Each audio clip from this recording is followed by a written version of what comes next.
ভিডিওটি দেখার আগে সবার কাছে ছোট্ট একটি রিকোয়েস্ট করতে চাই, প্লিজ প্লিজ প্লিজ যারা ভিডিওটি দেখবেন সবাই একটা করে সাবস্ক্রাইব করে দিবেন। আপনাদের ভালোবাসা পেলে এমন ভিডিও আরও উপহার দিব। ভিডিওগুলো বানাতে অনেক কষ্ট হয়, আমি জানি। ভিডিওটি অনেক মানুষই দেখবেন, প্লিজ একটা করে সাবস্ক্রাইব করে দিবেন। সবাইকে পুরো গল্পটি দেখার জন্য অনুরোধ রইল। আর যারা আমাকে ভালোবাসে তারা একটা করে লাইক করে দেখিয়ে দিবেন। Love you all. তো চলুন আজকের ভিডিওটি শুরু করা যাক।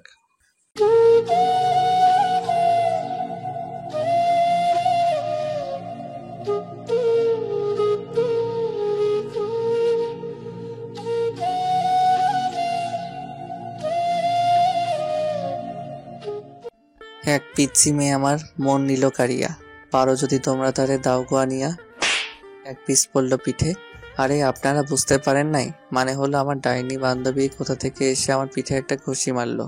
আমি আমার বান্ধবীকে না দেখে বললাম, ওই কোন শালারে আমাকে পিছন থেকে ঘুষি মারলো। এই কথা বলতেই আরেক পিস পড়লো। তখন আমার ডাইনি বান্ধবী আমার সামনে এসে বলল, কাইল্লা রাসিল্লা, আমি মারছি তোরে খুশি, এখন দেখি আমাকে কিছু কর। তোর মতো ডাইনিকে মেরে আমার হাত নষ্ট করতে চাই না, তোর গা থেকে এমনিতেই দুর্গন্ধ আসছে। কি বললি হারামি? আমার গা থেকে দুর্গন্ধ আসছে? তুই জানিস আমি সকালবেলা ডেটল সাবান দিয়ে গোসল করে এসেছি। এই তুই সকালবেলা গোসল করে আসিস কেন? রাতে কি বিছানায় হিসু করিস নাকি? রাসিল্লা, আমি তোকে আজকে মেরেই ফেলবো। তুই এসব আমাকে কি বলছিস? এই বলে নিজেও আমার মাথার চুল টানতে লাগলো। আমি তার হাত শক্ত করে ধরে বললাম, সরি নিজুম, থুক্কু নিজুম, এই কান ধরছি, তোরে আর এমন কথা বলবো না, এবারের মতো মাফ করে দে। ঠিক আছে, আজকের জন্য তোকে মাফ করে দিলাম। এবার বল তো, কোন পিচ্চি মেয়ের প্রেমে পড়েছিস? আরে কোনো পিচ্ছি মেয়ের প্রেমে পড়ি নাই, আমি তো এমনি গানটা কপি করে গাইছি। তাই? তাহলে এবার বল, আজকে সকালে কলেজে আসার সময় আমাকে ফোন করিস নাই কেন? আসলে রাইসার স্কুলে দেরি হয়ে গেছে, তাই ওরে দ্রুত বাইক দিয়ে স্কুলে দিয়ে আসলাম, এই কারণে তোকে ফোন দিতে পারি নাই, সরি দোস্ত। ঠিক আছে, এবার চল, ক্লাসের সময় হয়ে গেছে। আমিও আর বসে না থেকে দুজনে ক্লাসের দিকে যেতে লাগলাম। ক্লাসে যেতে যেতে আপনাদের পরিচয়টা দিয়ে দিই। আমি আপনাদের সুনামধন্য সেই পুরনো রোমান্টিক গল্প লেখক কাইল্লা রাসিল্লা, সরি প্রবাসী রাসেল। আমার পরিবারের সদস্য 4 জন, বাবা মা এবং আমার ছোট আদরের কলিজার বোন রাইসা আর আমি। আমাদের নিজস্ব ব্যবসা প্রতিষ্ঠান আছে, আব্বু ওগুলো দেখাশোনা করে, আম্মু বাসায় থাকে। আমি ইন্টার ফাইনাল ইয়ারে পড়ি, আর আমার ছোট বোন রাইসা এবার ক্লাস 5-এ পড়ে। আর ওই যে আমার একটা ডাইনি বান্ধবী আছে না নিঝুম, ওর সাথে কলেজে ওঠার পর থেকে পরিচয়। নিঝুমের বাবা আমাদের অফিসের ম্যানেজার হিসেবে কাজ করেন। আর কিছু জানতে হবে না, গল্পের সাথেই থাকুন, সবকিছু জানতে পারবেন। দুজনে একসাথে ক্লাসে চলে গেলাম। নিঝুম গিয়ে তার বান্ধবীদের সাথে বসলো, আর আমি আমার বন্ধুদের সাথে বসলাম। কিছুক্ষণ পর স্যার ক্লাসে ঢুকলো। ক্লাসের সকল ছাত্রছাত্রী দাঁড়িয়ে সালাম দিল। স্যার চেয়ারে বসে সবাইকে বসতে বলল। তো যাই হোক, সব ক্লাস শেষ করে বাহিরে আসলাম। তখন আমার বন্ধু রিফাত এসে বলল, রাসেল, তোর সাথে আমার পার্সোনাল কিছু কথা আছে। কি কথা? তাড়াতাড়ি বলো। রাইসাকে স্কুল থেকে নিয়ে বাসায় যেতে হবে। আসলে আমার নিজুমের বান্ধবী রিয়াকে অনেক ভালো লাগে, তুই একটু ওকে বলে তার বান্ধবীর সাথে আমার লাইনটা করিয়ে দে না। ও তাহলে এই কথা? এই কারণে তো বলি তুমি বারবার মেয়েদের দিকে তাকিয়ে থাকো কেন? তার মানে রিয়ার দিকে তাকিয়ে থাকো? ঠিকই বলেছিস, রিয়াকে প্রথম দেখায় ভালোবেসে ফেলছি। প্লিজ বন্ধু, তুই আমার আর রিয়ার লাইনটা করে দে। লাইন করে দিলে আমি কি পাবো সেটা আগে বলো। তুই যা চাস তাই পাবি। লাইন করিয়ে দিলে সবাইকে বড় রেস্টুরেন্টে খাওয়াতে হবে এবং সব বিল তোমাকে দিতে হবে। ঠিক আছে, আমি রাজি। ওকে, মনে থাকে যেন। আর এটাও মনে রাখিস, তোর লাইন ক্লিয়ার হয়ে গেছে। এখন বাসায় গিয়ে নাকে তেল দিয়ে ঘুমিয়ে পড়ো। রিফাত ঠিক আছে বলে চলে গেল। কিছুক্ষণ পর নিঝুম আসলো। তখনও আমাকে বলল, কি রে, রিফাতের সাথে দাঁড়িয়ে কি কথা বলছিস? প্রেমে পড়েছে মন, প্রেমে পড়েছে। আমার বন্ধু রিফাত একটা মেয়ের প্রেমে পড়েছে। তাই নাকি? তা মেয়েটা কে? মেয়েটার কেউ নয়, তোর বান্ধবী রিয়া। কি বলছিস তুই? তাই নাকি? তাহলে তো লাইন পুরো ক্লিয়ার। ওই ডাইনি, লাইন ক্লিয়ার মানে? আমি তো তোর কথা কিছুই বুঝতে পারছি না, একটু বুঝিয়ে বল। তুই যে সময় রিফাতের সাথে কথা বলছিস তখন রিয়া আমাকে দাঁড় করিয়ে বলছে সেও নাকি রিফাতকে পছন্দ করে ফেলছে। আমাকে বলছে তোর সাথে কথা বলে ওদের লাইনটা করে দিতে। তাহলে তো হয়ে গেল, কালকে তাহলে 5 স্টার হোটেলে খানা হবে। হয়েছে, এখন তাড়াতাড়ি চল। তুই না আবার রাইসাকে স্কুল থেকে বাসায় নিয়ে যাবি? আমি ঠিক আছে বলে পার্কিং থেকে বাইকটা নিয়ে কলেজের গেটে আসলাম। মিমকে একটা রিক্সায় উঠিয়ে দিয়ে আমি সোজা চলে গেলাম রাইসার স্কুলের সামনে। স্কুলের সামনে গিয়ে দেখি আমার কলিজার বোনটা রাগ করে গেটের সামনে বসে আছে। আমি বাইকটা নিয়ে সোজা রাইসার সামনে দাঁড়ালাম। সরি কলিজার বোন আমার, আজকে ভাইয়ার একটু দেরি হয়ে গেছে। ভাইয়া, তুমি আর কতবার এমন কথা বলবে? তুমি সবসময় আমাকে নিতে দেরি করে আসো, আমার বুঝি কষ্ট হয় না দাঁড়িয়ে থাকতে? এই যে বোন আমার, এই কানে ধরলাম, আজকের পর আর দেরি হবে না, এবারের মতো সরি।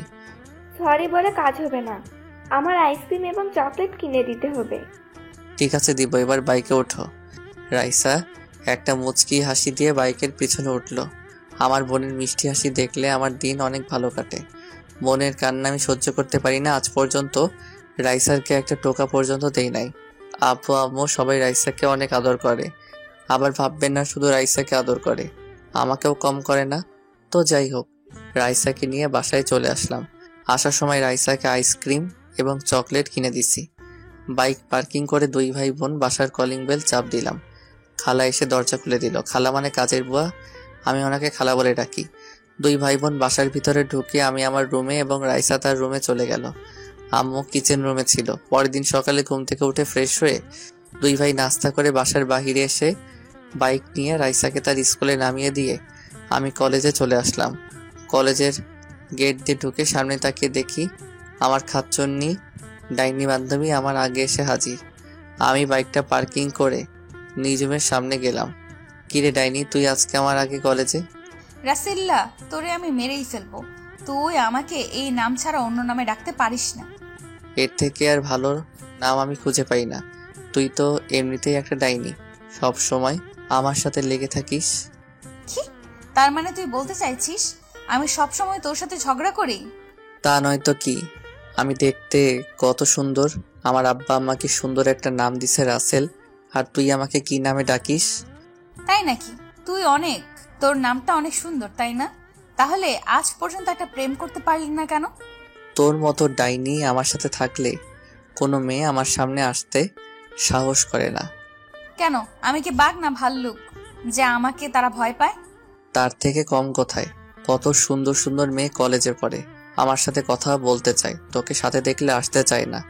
তার মানে তুই বলতে চাইছিস আমি যেন তোর সাথে না থাকি? ঠিক আছে, আজকের পর আমি তোর সামনে কখনো আসবো না। এই বলে নিঝুম কলেজ থেকে বেরিয়ে গেল। আমি পিছন থেকে অনেকবার ডেকেছি, কিন্তু ও আমার ডাকে সাড়া না দিয়ে চলে গেল। বুঝেছি নিঝুম আমার সাথে অভিমান করেছে। আমি আর কিছু না ভেবে ক্লাসে চলে গেলাম। ক্লাসে এসে রিফাতের সাথে বসলাম। তখন রিফাত আমাকে বলল, কিরে, মিমকে তোর সাথে দেখলাম, নিঝুম কোথায়? আমার সাথে রাগ করে চলে গেছে। এটা তো নতুন কিছু নয়, এখন রাগ করবে, কিছুক্ষণ পর তোর 14 গোষ্ঠী উদ্ধার করবে। সেটা আমি ভালোই করে জানি, তবে আজকে একটু বেশি রেগে গেছে। মনে হয় না তাদের বাড়িতে না যাওয়া পর্যন্ত রাগ থামাতে পারবো। আচ্ছা, ওটা বাদ দে, এখন বল আমার বিষয়ে কতটুকু আগালি? তোর লাইন মনে কর ক্লিয়ার। কলেজ শেষে 5 স্টার হোটেলে নিয়ে যাস, তাহলে শোন। তারপর গতকালের সবকিছু রিফাতকে খুলে বললাম। কসকি মামা, তাহলে তো ক্লাস শেষ করে রিয়াকে প্রপোজ করব। ঠিক আছে, করিস। তারপর আরো কিছুক্ষণ কথা বলার পর ক্লাসে স্যার চলে আসলো। আমরা সবাই দাঁড়িয়ে স্যারকে সালাম দিলাম। স্যার সবাইকে বসতে বলে পড়া শুরু করলো। দেখতে দেখতে সব ক্লাস শেষ করে বাহিরে আসলাম। রিফাতও আমার সাথে বের হলো। রিফাত কলেজের পাশের থেকে একটা ফুল ছিঁড়ে হাতে নিল রিয়াকে প্রপোজ করার জন্য। কিছুক্ষণ পর রিয়া ক্লাস থেকে বেরিয়ে আসলো। রিফাত রিয়ার সামনে হাঁটু গেড়ে বসে প্রপোজ করতেই এমন কিছু দেখতে পাবো সেটা কখনোই আশা করি নাই। রিফাত রিয়াকে প্রপোজ করতেই রিয়া রিফাতের গালে ঠাস করে একটা থাপ্পড় মেরে দিল। কি থেকে কি হয়ে গেল আমি দাঁড়িয়ে না থেকে ওদের সামনে গিয়ে রিয়াকে বললাম, রিয়া তুই এটা কি করলি? তুই রিফাতকে থাপ্পড় মারলি কেন? তুই না ওকে পছন্দ করিস? মিম আমাকে সবকিছু খুলে বলছে।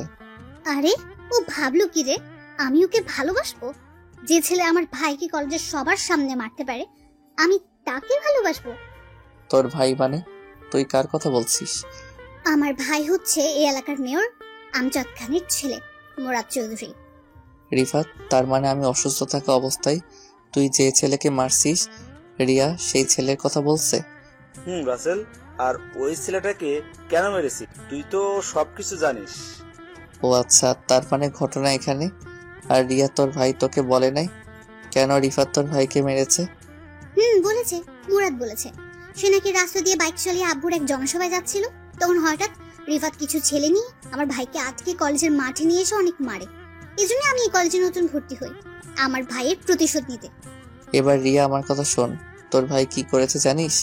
রিফাতের বোন পায়েলকে প্রতিদিন কলেজ যাওয়া আসার সময় ডিস্টার্ব করতো, তাই রিফাত ওকে মারলো। তোর মাথা ঠিক আছে? আমার ভাই প্রতিদিন ওর বোনকে কিভাবে ডিস্টার্ব করলো? আমার ভাই যেদিন মার খেয়েছে ওই দিনই কানাডা থেকে দেশে এসেছে। এসেও আব্বুর সাথে দেখা করতে যাচ্ছিল। আমরা দুই ভাই বোন জমজ হয়েছি। মুরাদ কানাডা পড়াশোনা করেছে আর আমি দেশে করতাম। কি বলছিস তুই? তাহলে মনে হয় এখানে মিস্টেক হয়ে গেছে, তুই ওকে মাফ করে দে। না, আমি ওকে কখনো মাফ করব না। এই বলে রিয়া চলে গেল। বেচারা রিফাত চেহারা মন মরা করে দাঁড়িয়ে আছে। তখন আমি বললাম, চিন্তা করিস না, রিয়ার মনে তোর জন্য একটু ভালোবাসা থাকে, তাহলে দেখবি রিয়া ঠিকই তোর কাছে ফিরে আসবে। এখন বাসায় চলে যা। রিফাত কিছু না বলে চলে গেল। হঠাৎ আমার মনে পড়লো, রাইসাকে তো স্কুল থেকে নিতে হবে, স্কুল তো ছুটি হয়েছে, প্রায় 1 ঘন্টার উপরে হয়েছে। আল্লাহ জানে আমার কপালে কি আছে। আমিও দাঁড়িয়ে না থেকে বাইক নিয়ে সোজা রাইসার স্কুলের সামনে চলে আসলাম, কিন্তু স্কুলের সামনে এসে দেখি রাইসা নেই। তখন আমি স্কুলের দারোয়ান চাচাকে বললাম, চাচা আমার বোন রাইসা কোথায়? ওকে তো দেখছি না। রাইসা মামুনিকে গেটের সামনে দাঁড়িয়ে থাকতে দেখলাম, এখন কোথায় গেছে বলতে পারবো না। আমি একটু আগে গেট রেখে দোকানে গিয়েছি, এসে দেখি রাইসা নেই। আমি তো মনে করছি তুমি এসে নিয়ে গেছো। চাচা আমি তো মাত্র আসলাম, কলেজে একটা কাজে দেরি হয়ে গেছে। তাহলে তুমি বাসায় একটা কল দিয়ে দেখো, হয়তো তোমার পরিচিত কেউ নিয়ে গেছে। আমি চাচার কথা মতো বাসায় আম্মুকে ফোন দিলাম। আম্মু ফোন ধরার পর আমি বললাম, আম্মু রাইসা কি বাসায় গেছে? রাইসাকে তো সেই কখন তোর আব্বু বাসায় নিয়ে এসেছে। অফিস থেকে তোর বাসায় একটা কাজের জন্য আসছিল, তখন রাইসার স্কুলের সামনে থেকে তোর আব্বু রাইসাকে নিয়ে আসে। ওহ আসলে আম্মু আমি কলেজে একটা কাজে আটকে গেছি, তাই দেরি হয়ে গেছে। ঠিক আছে, সমস্যা নেই, তুই এখন তাড়াতাড়ি বাসায় আয়। আম্মু আমি বাসায় আসতে একটু লেট হবে, কারণ নিজুম ডাইনি আজকে আমার সাথে রাগ করেছে। আগে ওর রাগটা কমিয়ে আসি। তোরা দুইটা কি ভালো হবে না? সব সময় টম অ্যান্ড জেরির মতো লেগে থাকিস কেন? আচ্ছা ঠিক আছে, তোমার সাথে বাসায় আসলে কথা বলবো, এখন রাখি। এ বলে ফোন কেটে দিয়ে বাইক চালিয়ে সোজা নিজমের বাসার সামনে চলে আসলাম। কিন্তু বাসার সামনে এসে আমি পুরো থ হয়ে গেলাম। নিজমের বাসার সামনে এসে দেখি তাদের বাসায় তালা দেওয়া। আমি পকেট থেকে মোবাইল বের করে নিজমের মোবাইলে ফোন দিলাম, কিন্তু অবাক করার ব্যাপার হলো নিজমের মোবাইল বন্ধ বলছে। আমি অনেকবার নিজমের মোবাইলে ফোন দিলাম, কিন্তু বারবার বন্ধ বলছে। মনটা পুরো খারাপ হয়ে গেল। আমি আর দাঁড়িয়ে না থেকে বাসায় চলে আসলাম। এভাবে দেখতে দেখতে 1 মাস চলে গেল, কিন্তু নিজুমের কোনো খবর পেলাম না। আব্বুকেও জিজ্ঞেস করছিলাম, আব্বু বলল নিজুমের বাবার অনেক বয়স হয়েছে তো, তাই চাকরির রিজাইন দিয়ে চলে গেছে, কিন্তু কোথায় গেছে সেটাও বলতে পারবে না। আমি নিজুমের সাথে কাটানোর সময়গুলো চিন্তা করি সব সময়। আগের মতো বাহিরে বন্ধুদের সাথে আড্ডা দেই, রাতে সবাই মিলে খাবার খাচ্ছি। তখন আব্বু বলল, কিরে রাসেল, তোর কি হয়েছে? সব সময় কেমন যেন মন মরা হয়ে থাকিস, নিজমের কথা ভাবছিস? জি আব্বু, আমার নিজমের সাথে কাটানোর সময়গুলো ভুলতে পারছি না। আমি বলি কি, তুই কোথাও গিয়ে ঘুরে আয়, দেখবি মন ভালো হয়ে যাবে। না আব্বু, আমি কোথাও ঘুরতে যাব না, আমি দেশের বাইরে পড়ালেখা শেষ করতে চাই। না, আমি তোকে দেশের বাইরে যেতে দিব না, তোকে ছাড়া এই বাসা পুরো খালি খালি লাগে। আম্মু প্লিজ, তুমি না করো না, কয়েকটা বছর মাত্র, প্লিজ আম্মু। তোকে ছাড়া আমরা কিভাবে থাকবো? রাসেলের আব্বু, তুমি কিছু বলছো না কেন? আমি কি বলবো, আজ পর্যন্ত রাসেলের কোনো কথা মানা করি নাই। ও যদি মনে করে দেশের বাইরে গিয়ে পড়বে, ওর জন্য ভালো হবে, তাহলে যাক। ভাইয়া, তুমি আমাদের ছেড়ে যেও না। তুমি চলে গেলে আমাকে স্কুলে প্রতিদিন কে দিয়ে আসবে? রাইসা বোন আমার, রাগ করিস না, আমি ছুটি পেলে চলে আসবো। আব্বু তুমি সব কিছু ব্যবস্থা করো। তাহলে তুই কানাডা, আমার এক বন্ধু আছে, ওদের ওখানে চলে যা, আমি আকরামকে সব কিছু বলে রাখবো। আমি ঠিক আছে বলে রুমে চলে আসলাম। আকরাম হচ্ছে আব্বুর ছোটকালের বন্ধু। দেখতে দেখতে আমি এখন বিমানের ভিতরে বসে আছি। আব্বু 15 দিনের ভিতরে সবকিছু ঠিক করে ফেলছে। আসার সময় আম্মু এবং রাইসা অনেক কান্নাকাটি করছে। তাদের কোনো রকম বুঝিয়ে চলে আসলাম। সকাল 10টায় বিমানে উঠলাম। বিকাল 5টায় কানাডা চলে আসলাম। দেখতে দেখতে 5টা বছর চলে গেল। বেশি বড় করলাম না, গল্পের মূল কাহিনীতে আসতে হবে তাই। 5 বছরে আমি ইন্টার শেষ করে আব্বু কানাডা আকরাম আঙ্কেলের সাথে যে ব্যবসা করত সেটার দেখাশোনা করছি। এবার ভাবছি নিজের মাতৃভূমিতে চলে যাব। তবে কানাডা এসে অনেক বন্ধু বান্ধব হয়েছে আমার। রাতে আঙ্কেল আন্টিকে বলছি আমি কালকে বাংলাদেশে যাব। তারা মনটা খারাপ করে বলল ঠিক আছে যেও। মন খারাপ করার কথা, 5টা বছর তাদের এখানে ছিলাম, মন তো খারাপ হবেই। তো যাই হোক, 2 দিন পর সবার কাছ থেকে বিদায় নিয়ে এয়ারপোর্টে চলে আসলাম। আমি রাতেই অনলাইনে টিকিট কেটে রেখেছি। দেখতে দেখতে আমি এখন বাংলাদেশ এয়ারপোর্টে আছি। বাড়ির কেউ জানে না আমি যে আজকে বাংলাদেশে আসব। আব্বু যদি জানতো আমার জন্য গাড়ি পাঠিয়ে দিত, কিন্তু আমি তাদের সারপ্রাইজ দিব। এয়ারপোর্টের ভিতরে সব কাজ শেষ করে বাইরে আসলাম। তারপর একটা ট্যাক্সি নিয়ে বাসার উদ্দেশ্যে রওনা দিলাম। অনেক বছর পর বাংলাদেশে বাতাস গায়ে লাগলো। কতই মিস করছিলাম। সবকিছু পরিবর্তন হয়ে গেছে। গাড়ি চলছে তার আপন গতিতে। হঠাৎ আমাদের গাড়িটা 2 জন পুলিশ হাতের ইশারা দিল। ড্রাইভার গাড়িটা তাদের সামনে থামালো। একজন পুলিশ ড্রাইভারকে গাড়ি থেকে নামতে বলল, সাথে আমাকেও। আমি গাড়ি থেকে নেমে পুলিশের কাছে গেলাম। তখন আমি বললাম, স্যার আমাদের গাড়িটা কেন থামানো হলো? দেখুন স্যার, এই রাস্তা দিয়ে প্রতিদিন চোরাই মাল সাপ্লাই হয়, তাই ওই চোরেদের ধরার জন্য প্রতিটা গাড়ি আমরা চেক করছি। আপনি কিছু মনে করবেন না, আমরা আপনার গাড়িটাও একটু চেক করব। ঠিক আছে করেন, তবে আমি একটা কথা বলি। আমি কানাডা থেকে বাসায় ফিরছি। আমার কিছু মাল আছে, তবে আপনি ওটা চেক করতে পারবেন না। যদি ওটা চেক করার ইচ্ছা হয় তাহলে কষ্ট করে আমার বাসায় গিয়ে চেক করবেন, কারণ আমার অনেক মাল গাড়িতে। সরি স্যার, আমরা বাসায় গিয়ে চেক করতে পারবো না, এটা আমাদের ডিউটি। তবে স্যার আপনার পরিচয়টা দিলে ভালো হয়। জি অবশ্যই, আমি এই দেশের চৌধুরী গ্রুপ অফ ইন্ডাস্ট্রি কোম্পানির মালিক আসলাম চৌধুরীর একমাত্র ছেলে রাসেল চৌধুরী। কি আপনি আসলাম চৌধুরীর ছেলে? সরি স্যার, আমরা বুঝতে পারি নাই। আপনি যেতে পারেন। শুনুন স্যার, আইন সবার জন্য সমান। আমার বাবার পরিচয় পেয়ে আপনি আমাকে চার্জ করবেন না। এটা কেমন কথা আপনি আমার গাড়ি চেক করেন? সরি স্যার, আমি পারবো না। আপনার বাবার কানে যদি এই কথা যায় তাহলে আমার চাকরি থাকবে না। আপনি কিছু বলবেন না স্যার? আপনি যদি আমার গাড়ি চেক না করেন তাহলে আমি বাবার কাছে বলবো। এবার আপনি বলুন কি করবেন? পুলিশ লোকটা আর না দাঁড়িয়ে থেকে আমার গাড়িটা কোনো রকম চেক করে বলল, স্যার হয়ে গেছে, আপনি এখন যেতে পারেন। হঠাৎ আমার পিছন থেকে মেয়েলি কণ্ঠে একটা মেয়ে বলল, কি হয়েছে আনোয়ার চাচা? আমি দূর থেকে এতক্ষণ তাকিয়ে দেখলাম আপনি এই লোকটার সাথে অনেকক্ষণ দাঁড়িয়ে কথা বলছেন এবং কোনো রকম গাড়িটা চেক করছেন। সমস্যা কি আমাকে বলুন। আসলে নিঝুম মামুনি, উনি হচ্ছেন এই শহরের আসলাম চৌধুরীর একমাত্র ছেলে রাসেল চৌধুরী। এবার আমি ওই মেয়েটার দিকে তাকালাম। মেয়েটার দিকে তাকিয়ে আমি পুরো থ হয়ে গেলাম। এ আর কেউ নয়, নিঝুম। নিঝুমকে দেখে আমি সাথে সাথে জড়িয়ে ধরলাম, কিন্তু নিঝুমকে জড়িয়ে ধরার পর এমন কিছু হবে সেটা কখনো ভাবতে পারিনি। আমি নিঝুমকে জড়িয়ে ধরার পর নিঝুম আমাকে জোর করে ছাড়িয়ে গালে ঠাস করে একটা থাপ্পড় মেরে দিল। থাপ্পড় মেরে নিঝুম বলতে লাগলো, তো সাহস কি করে হলো রাস্তায় তুই একজন এসআইকে জড়িয়ে ধরিস? বড়লোকের ছেলে বলে সবাইকে পুতুল মনে করেছিস, যেমনে খুশি নাচবে? নিঝুম তুই আমার সাথে এমন করছিস কেন? এত বছর পর তোকে দেখলাম, তাই আবেগটা কন্ট্রোল করতে পারি নাই। এই মিস্টার, আমি আপনাকে চিনি না, আর রাসেল নামের কোনো ছেলের সাথে আমার কখনো পরিচয় ছিল না। আপনি এখন আসতে পারেন। আমি আর কোনো কথা বললাম না। নিঝুম সাধারণ একটা বিষয় নিয়ে এখন আমার উপর রেগে আছে, তাই বলে আমার সাথে এমন বিহেভ করবে? চোখ দিয়ে কখন যে 2 ফোঁটা পানি পড়ে গেল বুঝতে পারিনি। চোখের পানি মুছে গাড়িতে উঠলাম। একটা কথা বলতে কি, নিঝুম আগের থেকে অনেক সুন্দর হয়েছে, আর এসআই এর পোশাকে তো দারুণ মানিয়েছে নিঝুমকে।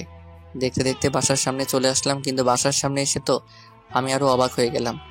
বাসার সামনে এসে দেখি আমাদের বাড়িটা আলোকসজ্জা দিয়ে সাজিয়ে রেখেছে। বাসায় কি হচ্ছে আমি তো কিছুই জানি না। আমি গাড়ি থেকে নেমে দারোয়ান চাচাকে গেট খুলতে বললাম। তারপর গাড়ি বাসার ভিতরে ঢুকলো। আমি দারোয়ান চাচাকে বললাম, চাচা বাসা এত সুন্দর করে সাজানোর কারণ কি? ও মা, আচ্ছা কি তুমি কিছুই জানো না? আজকে রাইসা মামুনির জন্মদিন, সেজন্যই তো এত আয়োজন। ও শিট, আমি তো ভুলেই গেছি আজকে যে রাইসার জন্মদিন। যাক, ভালোই হলো। রাইসার জন্য কানাডা থেকে ওর পছন্দের একটা ঘড়ি এনেছি, ওটাই উপহার দিব রাইসাকে। আমি চাচা এবং ড্রাইভারকে বললাম আমার মালগুলো বাসার ভিতরে নিয়ে আসতে। আমি বাসার কলিং বেল চাপ দিলাম। খালা এসে দরজা খুলে দিল। বাসার ভিতরে ঢুকে দেখি পুরো বাসা মেহমান দিয়ে ভরপুর, সব নামি দামি গেস্ট। ও, আপনাদের তো বলতে ভুলে গেছি, পুরো বাড়ির চারপাশে পুলিশে পাহারা দিচ্ছে। শহরের নামকরা ব্যবসায়ীর মেয়ের জন্মদিন বলে কথা। হঠাৎ কোথা থেকে রাইসা আমাকে দেখতে পেয়ে দৌড়ে এসে জড়িয়ে ধরলো এবং কান্না শুরু করে দিল। আমি রাইসাকে বললাম, এই রাইসা, কান্না করছিস কেন? ভাইয়া তুমি আজকে বাড়িতে আসবে, সেটা আগে বলো নাই কেন? আরে হ্যাঁ, আমি তো তোদের সারপ্রাইজ দিব বলে বলি নাই। তাই বলে তুমি এইভাবে আসবে? তুমি জানো তোমাকে আমি অনেক মিস করছি। হয়েছে বোন, এবার কান্না বন্ধ কর। এখন তো চলে আসছে, এবার বল আব্বু আম্মু কোথায়? আম্মু পাকঘরে আছে, আব্বু তার গেস্টদের সাথে কথা বলছে। ঠিক আছে, আমি আব্বু আম্মুর সাথে দেখা করে আসি। রাইসা ঠিক আছে বলে আমার সাথে যেতে লাগলো। হঠাৎ একটা জায়গায় চোখ পড়ল। আমি মনে মনে বলতে লাগলাম, ও এখানে কেন? আপনারা ঠিকই ধরেছেন, এ আর কেউ নয়, নিঝুম। কিন্তু নিঝুম আমার আগে বাসায় আসলো কিভাবে? হয়তো এসআই দেখে তাড়াতাড়ি চলে এসেছে। আমি আসতেই একটু জ্যামে পড়েছি, তাই হয়তো আমার আগে এসেছে। তবে নিঝুম দাঁড়িয়ে ছেলেদের সাথে হেসে হেসে কথা বলছে, সেটা আমার অনেক খারাপ লাগলো। আমি আর দাঁড়িয়ে না থেকে আম্মুর কাছে গেলাম। আম্মু আমাকে দেখে জড়িয়ে ধরে কান্না করে দিল। তখন আমি বললাম, এই আম্মু, তুমি কান্না করছো কেন? তোমার কান্না আমার ভালো লাগে না। এটা দুঃখের কান্না নয়, সুখের কান্না। তুই আমাদের বলে আসলি না কেন? বললে কি সারপ্রাইজ দিতে পারতাম। ঠিক আছে, এখন রুমে গিয়ে ফ্রেশ হয়ে নিচে আয়। গেস্ট সবাই চলে এসেছে। তোর আব্বুর সাথে দেখা করছিস? এখনো করি নাই, ভাবছি তোমার সাথে দেখা করে তারপর আব্বুর সাথে দেখা করব। আচ্ছা, তুই ফ্রেশ হয়ে দেখা করিস, তুই অনেক দূর থেকে এসেছিস। আমি ঠিক আছে বলে আমার রুমে চলে আসলাম। আমার রুমটা আগের মতোই আছে, তবে রুমটা সুন্দর করে সাজিয়ে রেখেছে আম্মু। আমি আর কিছু না ভেবে ওয়াশরুমে চলে গেলাম। ফ্রেশ হয়ে গায়ের শার্টটা খুলে নতুন একটা পাঞ্জাবি পরেছি। পাঞ্জাবি পরে নিচে চলে আসলাম। তারপর আব্বুর সাথে করতে লাগলাম, আসসালামু আলাইকুম আব্বু, কেমন আছো? আরে রাসেল, তুমি কখন এসেছো? আমাকে তো বলে আসো নাই। আসলে আব্বু, তোমাদের সারপ্রাইজ দিব বলে বলি নাই। এসেছিস, ভালোই হয়েছে। চল তোকে সবার সাথে পরিচয় করে দিই। তারপর আব্বু সবার সাথে আমাকে পরিচয় করিয়ে দিল। দেখতে দেখতে অনুষ্ঠান শুরু হয়ে গেল। তবে আমি রুম থেকে আসার পর নিঝুমকে দেখতে পেলাম না। হঠাৎ দেখি নীল রঙের শাড়ি পরা একটা মেয়ে সিঁড়ি দিয়ে নিচে নামতে আসে। আমি তার দিকে ভালো করে তাকিয়ে পুরো অবাক হয়ে গেলাম। এ আর কেউ নয়, নিঝুম। নিঝুমকে নীল রঙের শাড়িতে পরীর মতো লাগছে। সব ছেলেরা নিঝুমের দিকে তাকিয়ে আছে। আমার কেমন যেন হিংসা হচ্ছে। তো যাই হোক, রাইসা কেক কাটার জন্য দাঁড়িয়ে আছে। আমি আব্বু এবং রাইসার পাশে দাঁড়ানো। বাকি সব গেস্ট আমাদের চারপাশে দাঁড়ালো। রাইসা কেক কাটার পর সবাই তাকে অভিনন্দন জানিয়েছেন। রাইসা প্রথমে কেক কেটে আমাকে খাইয়ে দিল। তারপর আব্বু আম্মুকে, আমিও রাইসাকে খাইয়ে দিলাম। নিঝুম এসে রাইসাকে কেক খাইয়ে দিল। তার গান বাজনা হলো। আমি আর দাঁড়িয়ে না থেকে বাসার ছাদে চলে আসলাম। কিছুক্ষণ পর দেখি নিঝুম ছাদে আসলো। ছাদে এসে কার সাথে যেন মোবাইলে হেসে হেসে কথা বলতে আছে। আমি নিঝুমের সামনে গেলাম। তখন নিঝুম ফোন কেটে দিয়ে আমাকে বলল, আপনি আমার সামনে কেন এসেছেন? কিছু বলবেন? বলার তো অনেক কিছু আছে, কিন্তু তুমি তো আমার কোনো কথা শুনছো না। হ্যালো মিস্টার, আমাকে তুমি করে না বলে আপনি করে বলুন। আর যেটা বলবেন তাড়াতাড়ি বলুন, আমার এখনো ডিউটি চলছে। আচ্ছা, আপনি এত বদলে গেলেন কিভাবে? আপনি কলেজ থেকে গিয়ে কোথায় হারিয়ে গেলেন? আপনাকে আমি পুরো ঢাকা শহর খুঁজেছি। সেটা আমি আপনাকে বলার প্রয়োজন মনে করি না। কেন? সেটা কি আমি জানতে পারি? আমার দোষটা কি ছিল? আমি তো আপনার সাথে একটু মজা করছিলাম, কিন্তু আপনি যে এত অভিমান করবেন সেটা আমার জানা ছিল না। অতীত নিয়ে আমি আপনাকে কিছু বলতে পারবো না, আমি গেলাম। এ বলে নিঝুম আমার সামনে থেকে চলে গেল। আমি মনে মনে ভাবতে লাগলাম, নিঝুম আমাকে না চেনার ভান করছে কেন? আমার সাথে এরকম ভাবে কথা বলছে কেন? আমাকে সবকিছু বের করতে হবে। আমি ছাদে আর দাঁড়িয়ে না থেকে নিচে চলে আসলাম। বাসায় সব গেস্ট চলে গেছে। রাতে সবাই একসাথে বসে খাবার টেবিলে গেলাম খাবার খেতে। হঠাৎ দেখি নিজুম সিঁড়ি দিয়ে নেমে আমাদের সাথে বসলো। আমি তো কিছুই বুঝতে পারছি না।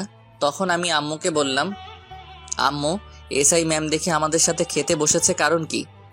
ওহ, তোকে তো বলাই হয়নি। নিজুমের এই দুনিয়ায় আপন বলতে কেউ নেই। নিজুমের আব্বু আম্মু দুজনে মারা গেছেন, তাই নিজুমকে তোর আব্বু আমাদের বাসায় নিয়ে এসেছে। ওনার আব্বু আম্মু কিভাবে মারা গেছে, আর উনি কতদিন ধরে আমাদের বাসায় থাকেন? নিজুম তো প্রায় আজ 4 বছর ধরে আমাদের সাথে থাকে। কি? তাহলে তোমরা আমাকে বলো নাই কেন কোনোদিন? আমাদের কি দোষ? নিজুম তো বলতে মানা করেছে। হয়েছে, এবার কথা বলা বন্ধ করো, রাত অনেক হয়েছে, খাবার খেয়ে ঘুমাতে হবে।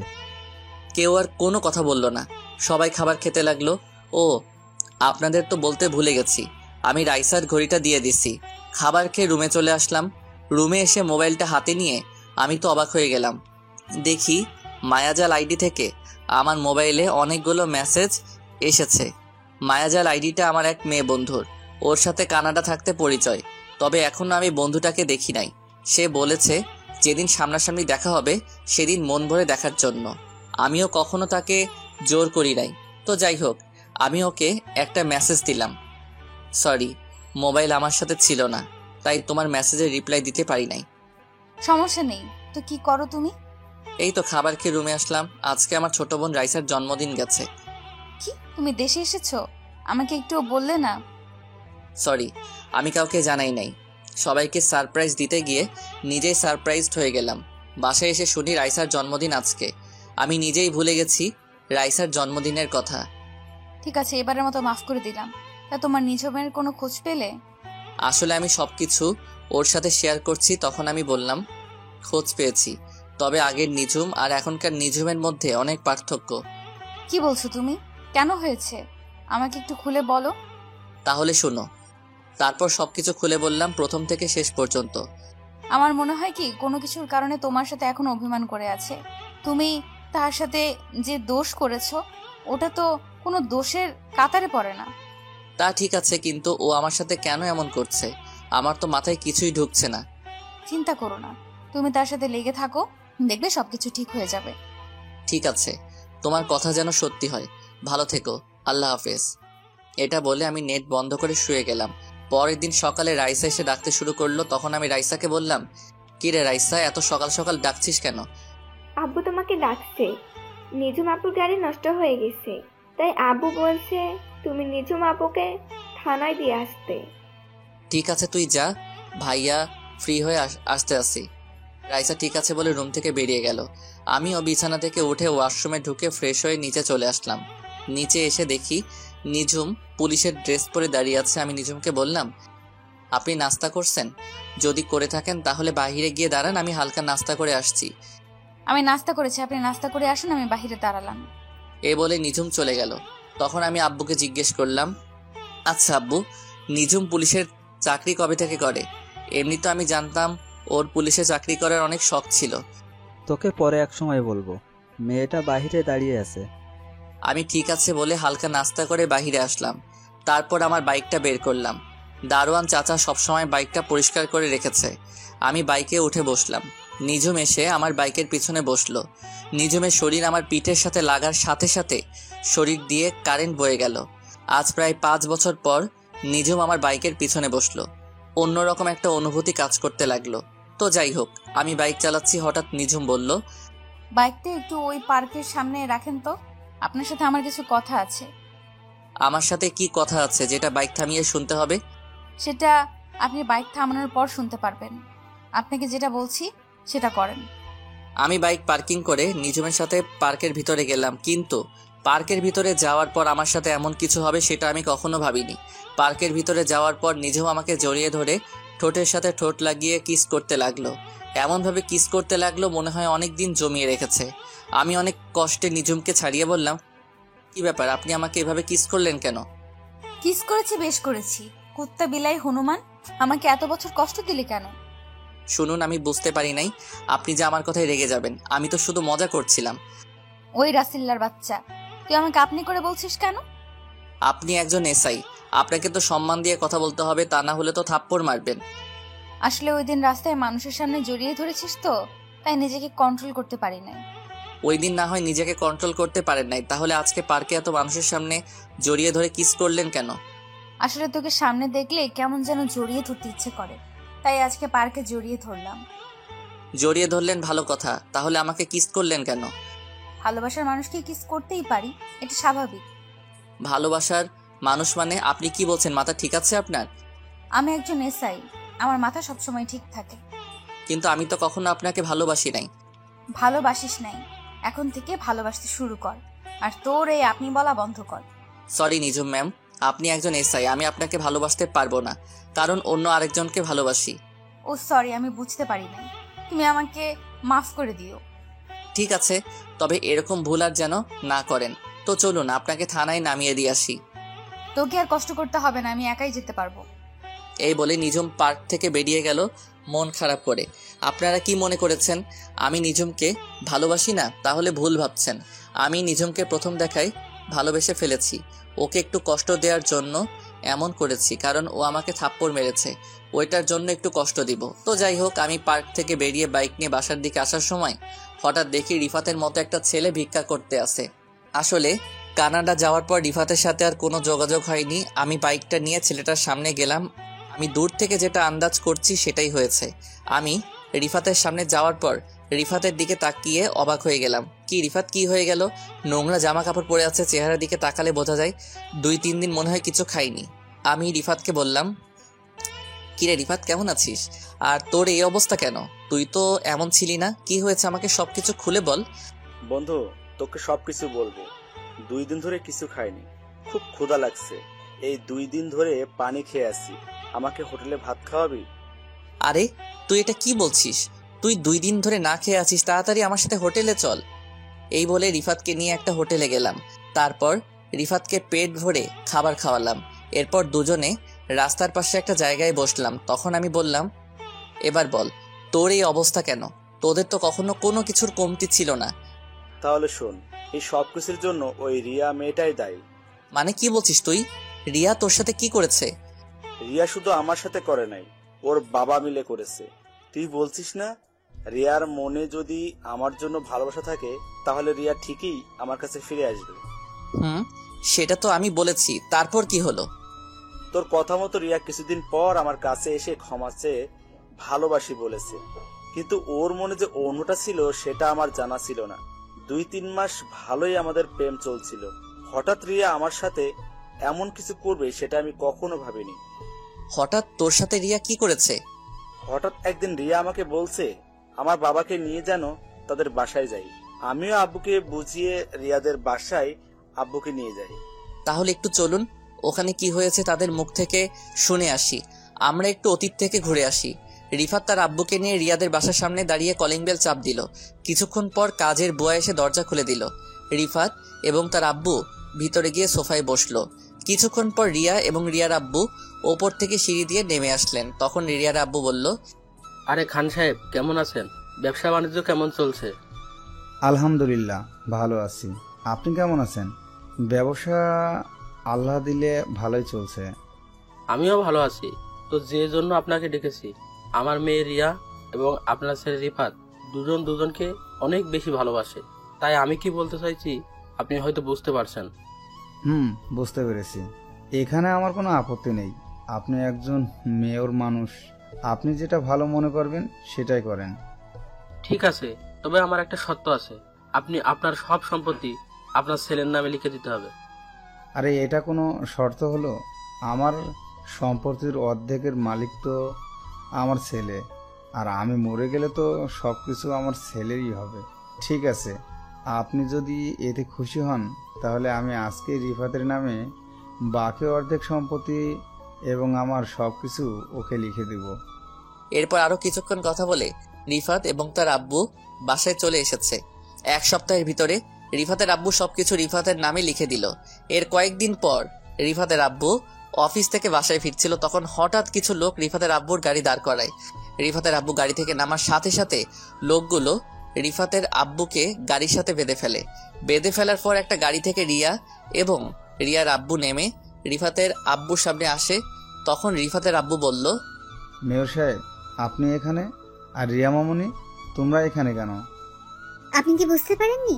একটু অপেক্ষা করুন, তারপর সবকিছু বুঝতে পারবেন। তারপর রিয়া মোবাইলটা বের করে রিফাতকে ফোন দিয়ে বলল এই জায়গায় আসার জন্য। কিছুক্ষণ পর রিফাত চলে আসলো। তখন রিফাত বলল, আঙ্কেল এবং রিয়া, আমার বাবাকে এভাবে গাড়ির সাথে বেঁধে রেখেছো কেন? কারণটা বলি। কারণ হচ্ছে তোর বাবা তোকে যে সম্পত্তিগুলো লিখে দিছে সবগুলো আমার মেয়ের নামে লিখে দিবি, আর তা না দিলে তোর বাবাকে এখানে মেরে পুঁতে দিব। আমার কেউ কিছু করতে পারবে না। না রিফাত, তুই এটা করিস না, আমরা রাস্তার ফকির হয়ে যাব। আব্বু, আমার সম্পত্তি লাগবো না, আমি তোমাকে হারাতে পারবো না। দরকার হয় ভিক্ষা করে খাবো। আপনি বলুন কোথায় সই করতে হবে? তারপর রিয়ার আব্বু দলিল দিল। রিফাত বাবাকে বাঁচানোর জন্য সই করে দিল।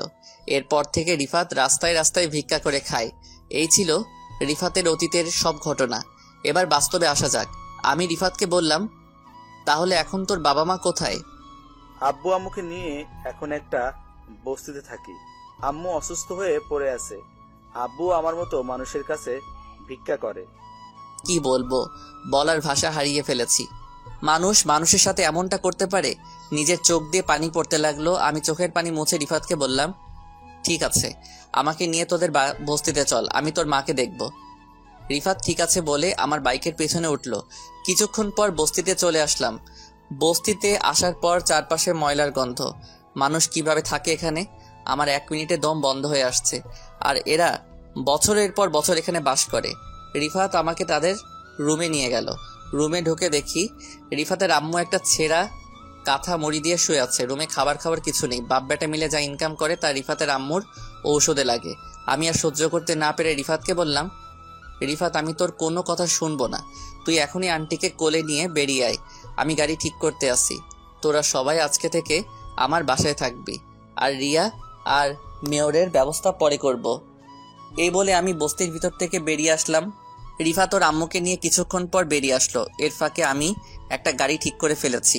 রিফাত ওর আম্মুকে গাড়িতে উঠালো। হঠাৎ রিফাতের আব্বু আসলো। ওনাকে দেখে আমি তো আরো অবাক হয়ে গেলাম। যে মানুষ সবসময় দামি দামি জামা কাপড় পরে থাকতো, আজ উনি একটা ছেঁড়া শার্ট গায়ে পরে ভিক্ষা করে। এরপর রিফাতের আব্বুকেও সাথে নিলাম। আমরা আগে একটা বড় হাসপাতালে রিফাতের আম্মুকে নিয়ে গেলাম। ডাক্তার রিফাতের আম্মুর কিছু পরীক্ষা করলো এবং কিছু ওষুধ লিখে দিল। বিকৃতিতে বলেছে ওষুধগুলো খেলে আল্লাহ দিলে সুস্থ হয়ে যাবে। তারপর রিফাতের আম্মুকে নিয়ে আমার বাসায় চলে আসলাম। বাসায় আনার পর আব্বু আম্মু সবাই অনেক খুশি হলো। আর বেশি বড় করলাম না। রাতে রিফাত সহ তার আব্বু আম্মুকে খাবার খাইয়ে দিলাম। রিফাত আমার সাথে ঘুমাবে। রাত্রে খাবার টেবিলে সবাই বসে খাবার খাচ্ছি, কিন্তু নিঝুম মন খারাপ করে খাবার খাচ্ছে। তখন আম্মু বলল, কিরে নিঝুম, তুই এমন মন মরা হয়ে আছিস কেন? শরীর খারাপ লাগছে নাকি? না আন্টি, আমি ঠিক আছি। আব্বু আম্মুর কথা মনে পড়ছে নাকি? না আন্টি, তেমন কিছু না, এমনিতেই ভালো লাগছে না। তোমরা খাও, আমি রুমে গেলাম। তুই তো কিছুই খেলি না, না খেলে শরীর আরো বেশি খারাপ করবে। একদিন রাতে না খেলে কিচ্ছু হবে না, আমি গেলাম। এই বলে নিঝুম রুমে চলে গেল। তখন আমি বললাম, আরে নিঝুমের আব্বু আম্মুর কি হয়েছে? তারা কিভাবে মারা গেল? নিঝুমের আব্বু চাকরি রিজাইন দেওয়ার পরে তাদের গ্রামের বাসায় চলে যায়। কয় মাস যাওয়ার পরে নিঝুমের আব্বু অনেক অসুস্থ হয়ে পড়ে। তারপর নিঝুম তার আব্বুকে নিয়ে ঢাকায় আসে। ঢাকায় আসার পর নিঝুমের আব্বুর ক্যান্সার ধরা পড়ে। যা টাকা জমানো ছিল সব টাকা শেষ হয়ে গেছে। আমি কিছুই জানতাম না, আমাকে একটাবার বলে নাই। হঠাৎ একদিন রাতে নিঝুমের আব্বু হাসপাতালে মারা যায়। নিঝুমের আব্বু মারা যাওয়ার পর নিঝুমের আম্মু স্ট্রোক করে মারা যায়। এরপর থেকে নিঝুম আমাদের সাথে থাকে। ও, তোমরা পরে খবর পেলে কিভাবে? আর নিঝুম পুলিশের চাকরি কবে থেকে করে? যেদিন নিঝুমের আব্বু আম্মু মারা যায় সেদিন রাতে আমার অফিসের এক কর্মী তার বউকে নিয়ে হাসপাতালে যায়। তখন নিঝুমকে দেখে সামনে যায়, গিয়ে দেখে ওর আব্বু আম্মুর লাশ। তখন ওই কর্মী আমাকে ফোন দিয়ে বলে, আমি সাথে সাথে হাসপাতালে ছুটে যাই। এরপর নিঝুমের কাছ থেকে সব কিছু শুনি। তারপর নিঝুমের আব্বু আম্মুকে ঢাকার বড় কবরস্থানে দাফন সম্পন্ন করে নিঝুমকে আমাদের বাসায় নিয়ে আসি। সবকিছু বুঝলাম, এখনো তো বললে না নিঝুম পুলিশের এসআই কিভাবে হলো? আসলে আমার সাথে তো প্রধানমন্ত্রীর সাথে ভালো সম্পর্ক, তাই ওনাকে বলে নিঝুমকে পুলিশের এসআই বানিয়ে দিল। নিঝুমের এমনিতেই পুলিশের চাকরি করার অনেক শখ, তাই ওকে এসআই পদ দিল। তার মানে ট্রেনিং ছাড়া সরাসরি পুলিশের এসআই? পুলিশের চাকরি কিভাবে করতে হয় ও কি বোঝে? পুলিশের কোনো যোগ্যতা ছাড়া ডাইরেক্ট এসআই। তো কি হয়েছে, এখন বেশি কথা না বলে খা। আমি আর কোনো কথা না বলে খাবার খেয়ে রুমে চলে আসলাম। রুমে এসে দেখি রিফাত ঘুমিয়ে গেছে। আমি বিছানায় শুয়ে মোবাইলটা হাতে নিয়ে পুরো টাস্কি খেয়ে গেলাম, কারণ মায়াজাল আইডি থেকে অনেকগুলো মেসেজ এসেছে। আমি সাথে সাথে রিপ্লাই দিলাম, কেমন আছো, কি করো, খাওয়া দাওয়া হয়েছে। আসলে মোবাইল আমার হাতে ছিল না, রুমে মোবাইল রেখে খাবার খেতে গিয়েছিলাম। তাই বলে তুমি এতগুলো মেসেজ একসাথে করবে? ঠিক আছে বাবা, তুমি একটা একটা করে রিপ্লাই দাও। আলহামদুলিল্লাহ ভালো আছি, আমি খাবার খেয়ে শুয়ে আছি। আমি তোমাকে একটা কথা বলতে চাই। কি কথা বলবে বলো। আসলে রাসেল, আমি তোমার সাথে কথা বলতে বলতে কখন যে তোমাকে ভালোবেসে ফেলেছি। তুমি কি পাগল হয়েছো? আজ পর্যন্ত তোমার নাম, বাড়ি কোথায়, তোমার চেহারা, তুমি ছেলে নামে কিছুই জানি না, শুধু মেসেজে কথা বলছি, এতেই তুমি আমাকে ভালোবেসে ফেলছো। কিন্তু আমি তো তোমাকে ভালোবাসতে পারবো না, কারণ আমার জীবনে একজন মনের মানুষ আছে। আমি তোমাকে বন্ধু ছাড়া কিছুই ভাবি না। ঠিক আছে, আজকে তাহলে তুমি আমার সাথে দেখা করো, তারপর আমার চেহারা, আমার নাম, বাড়ি কোথায় সবকিছু জানতে পারবে। দরকার নেই দেখা করার, আর করলেও কখনো আমি তোমাকে ভালোবাসতে পারবো না। আমি একজনকে অনেক অনেক বেশি ভালোবাসি। আচ্ছা, সে মেয়েটা আমার থেকে বেশি সুন্দর হবে। আমি কি তোমাকে দেখেছি নাকি তুমি সুন্দর নাকি অসুন্দর? আর তুমি বিশ্ব সুন্দরী হলেও আমি তোমাকে ভালোবাসতে পারবো না। আমার এই মন শুধু একজনকে দিয়েছি। ওই মেয়েটার নাম কি, বাড়ি কোথায়? ওই মেয়েটা আমার কলেজ লাইফের বান্ধবী, তার নাম নিঝুম। সে কি তোমাকে কখনো ভালোবাসার কথা বলেছে? আমাকে সে অনেক বেশি ভালোবাসে, কিন্তু আমি তাকে মানা করে দিয়েছি, কারণ সে আমাকে অনেক কষ্ট দিয়েছে। একটা সাধারণ বিষয় নিয়ে আমার সাথে অভিমান করে দূরে চলে গেছে। রাস্তায় সবার সামনে আমাকে থাপ্পড় মেরেছে, সেজন্য তাকে একটু কষ্ট দিব। যাই করো, তবে বেশি কষ্ট দিও না, পরে আবার হারিয়ে ফেলবে। এবার ওকে হারাতে দিলে তো। ওর জন্য নিজের দেশ ছেড়ে বাহিরে চলে গেছি। নিজের দেশে পুরো 1 মাস খুঁজেছি। আমাকে এত কষ্ট দেওয়ার জন্য তাকেও আমার ভালোবাসা পাওয়ার জন্য কষ্ট করতে হবে। ঠিক আছে, তোমার ভালোবাসা আর পেলাম না। আমার ভালোবাসা না হয় একতরফা নিয়ে বেঁচে থাকবো। এ বলে মায়াজাল অফলাইনে চলে গেল। আমি মোবাইল রেখে ঘুমিয়ে গেলাম। পরের দিন সকালবেলা সবাই মিলে নাস্তা করছি, আর নিঝুমের দিকে তাকিয়ে দেখি আজকে কেমন যেন খুশি খুশি লাগছে তাকে। গতকাল দেখলাম মন খারাপ, আজকে দেখি খুশি। আমি নিঝুমের দিক থেকে চোখ সরিয়ে ফেললাম। তখন আমি আব্বুকে বললাম, আব্বু তুমি রিফাতকে আমাদের অফিসে বড় একটা পোস্টে কাজে লাগিয়ে দাও। আরে এটা অনেক কথা বলছিস, রিফাত ওর নিজের অফিস মনে করে চালাবে, ওর যখন মন চাই অফিসে যেতে পারে। ঠিক আছে আঙ্কেল, তবে আম্মু আরেকটু সুস্থ হোক, তারপর যাব। ঠিক আছে বাবা, আমি তোমাকে এখন যেতে বলছি না। তবে আঙ্কেল, আমার একটা শর্ত আছে। আমি চাকরি করার পর আমি আব্বু আম্মুকে নিয়ে অন্য বাসায় থাকবো। তুমি একথা কেন বলছো সেটা আমি বুঝতে পারছি, সমস্যা নাই। আমি অফিস থেকে তোমাকে একটা ফ্ল্যাট দিব, তুমি ওখানে তোমার আব্বু আম্মুকে নিয়ে থেকো, আর অফিসে যাওয়ার জন্য একটা নিউ কার তোমাকে দেয়া হবে। সেটা হলে তো আরো বেশি ভালো হয়, আপনি সবকিছু ব্যবস্থা করুন। আব্বু ঠিক আছে বলে রুমে চলে গেল। তখন নিঝুম আম্মুকে বলল, আন্টি আমি একটু মার্কেটে যাব, তুমি রাসেলকে বলো আমাকে নিয়ে যেতে। আপনার গাড়ি থাকতে আমাকে বলছেন কেন? আর আমি আপনাকে কোথাও নিয়ে যেতে পারবো না। রাসেল, মেয়েটা এত করে যখন বলছে, তুই বাবা নিঝুমকে নিয়ে মার্কেটে যা। আম্মু, এত সকালে কি এখনো মার্কেট খুলছে নাকি? সমস্যা নেই, মার্কেট না খোলা থাকলে আমি বসে থাকবো, তুমি চলে এসো। আমি ঠিক আছে বলে বাহিরে এসে আব্বুর নতুন গাড়িটা বের করলাম। কিছুক্ষণ পর নিঝুম এসে বলল, তুমি গাড়ি নিছো কেন? তোমার বাইক নাও।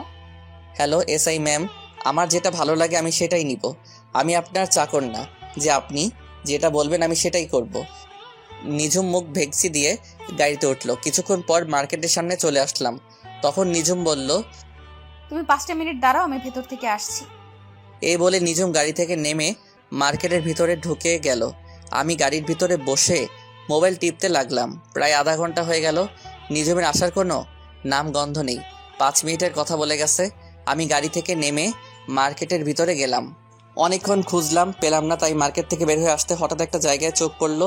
একটু শিওর হবার জন্য সামনে গেলাম। তারপর নিজের চোখে যেটা দেখলাম তার জন্য মোটেও প্রস্তুত ছিলাম না। এটা আমি কি দেখলাম?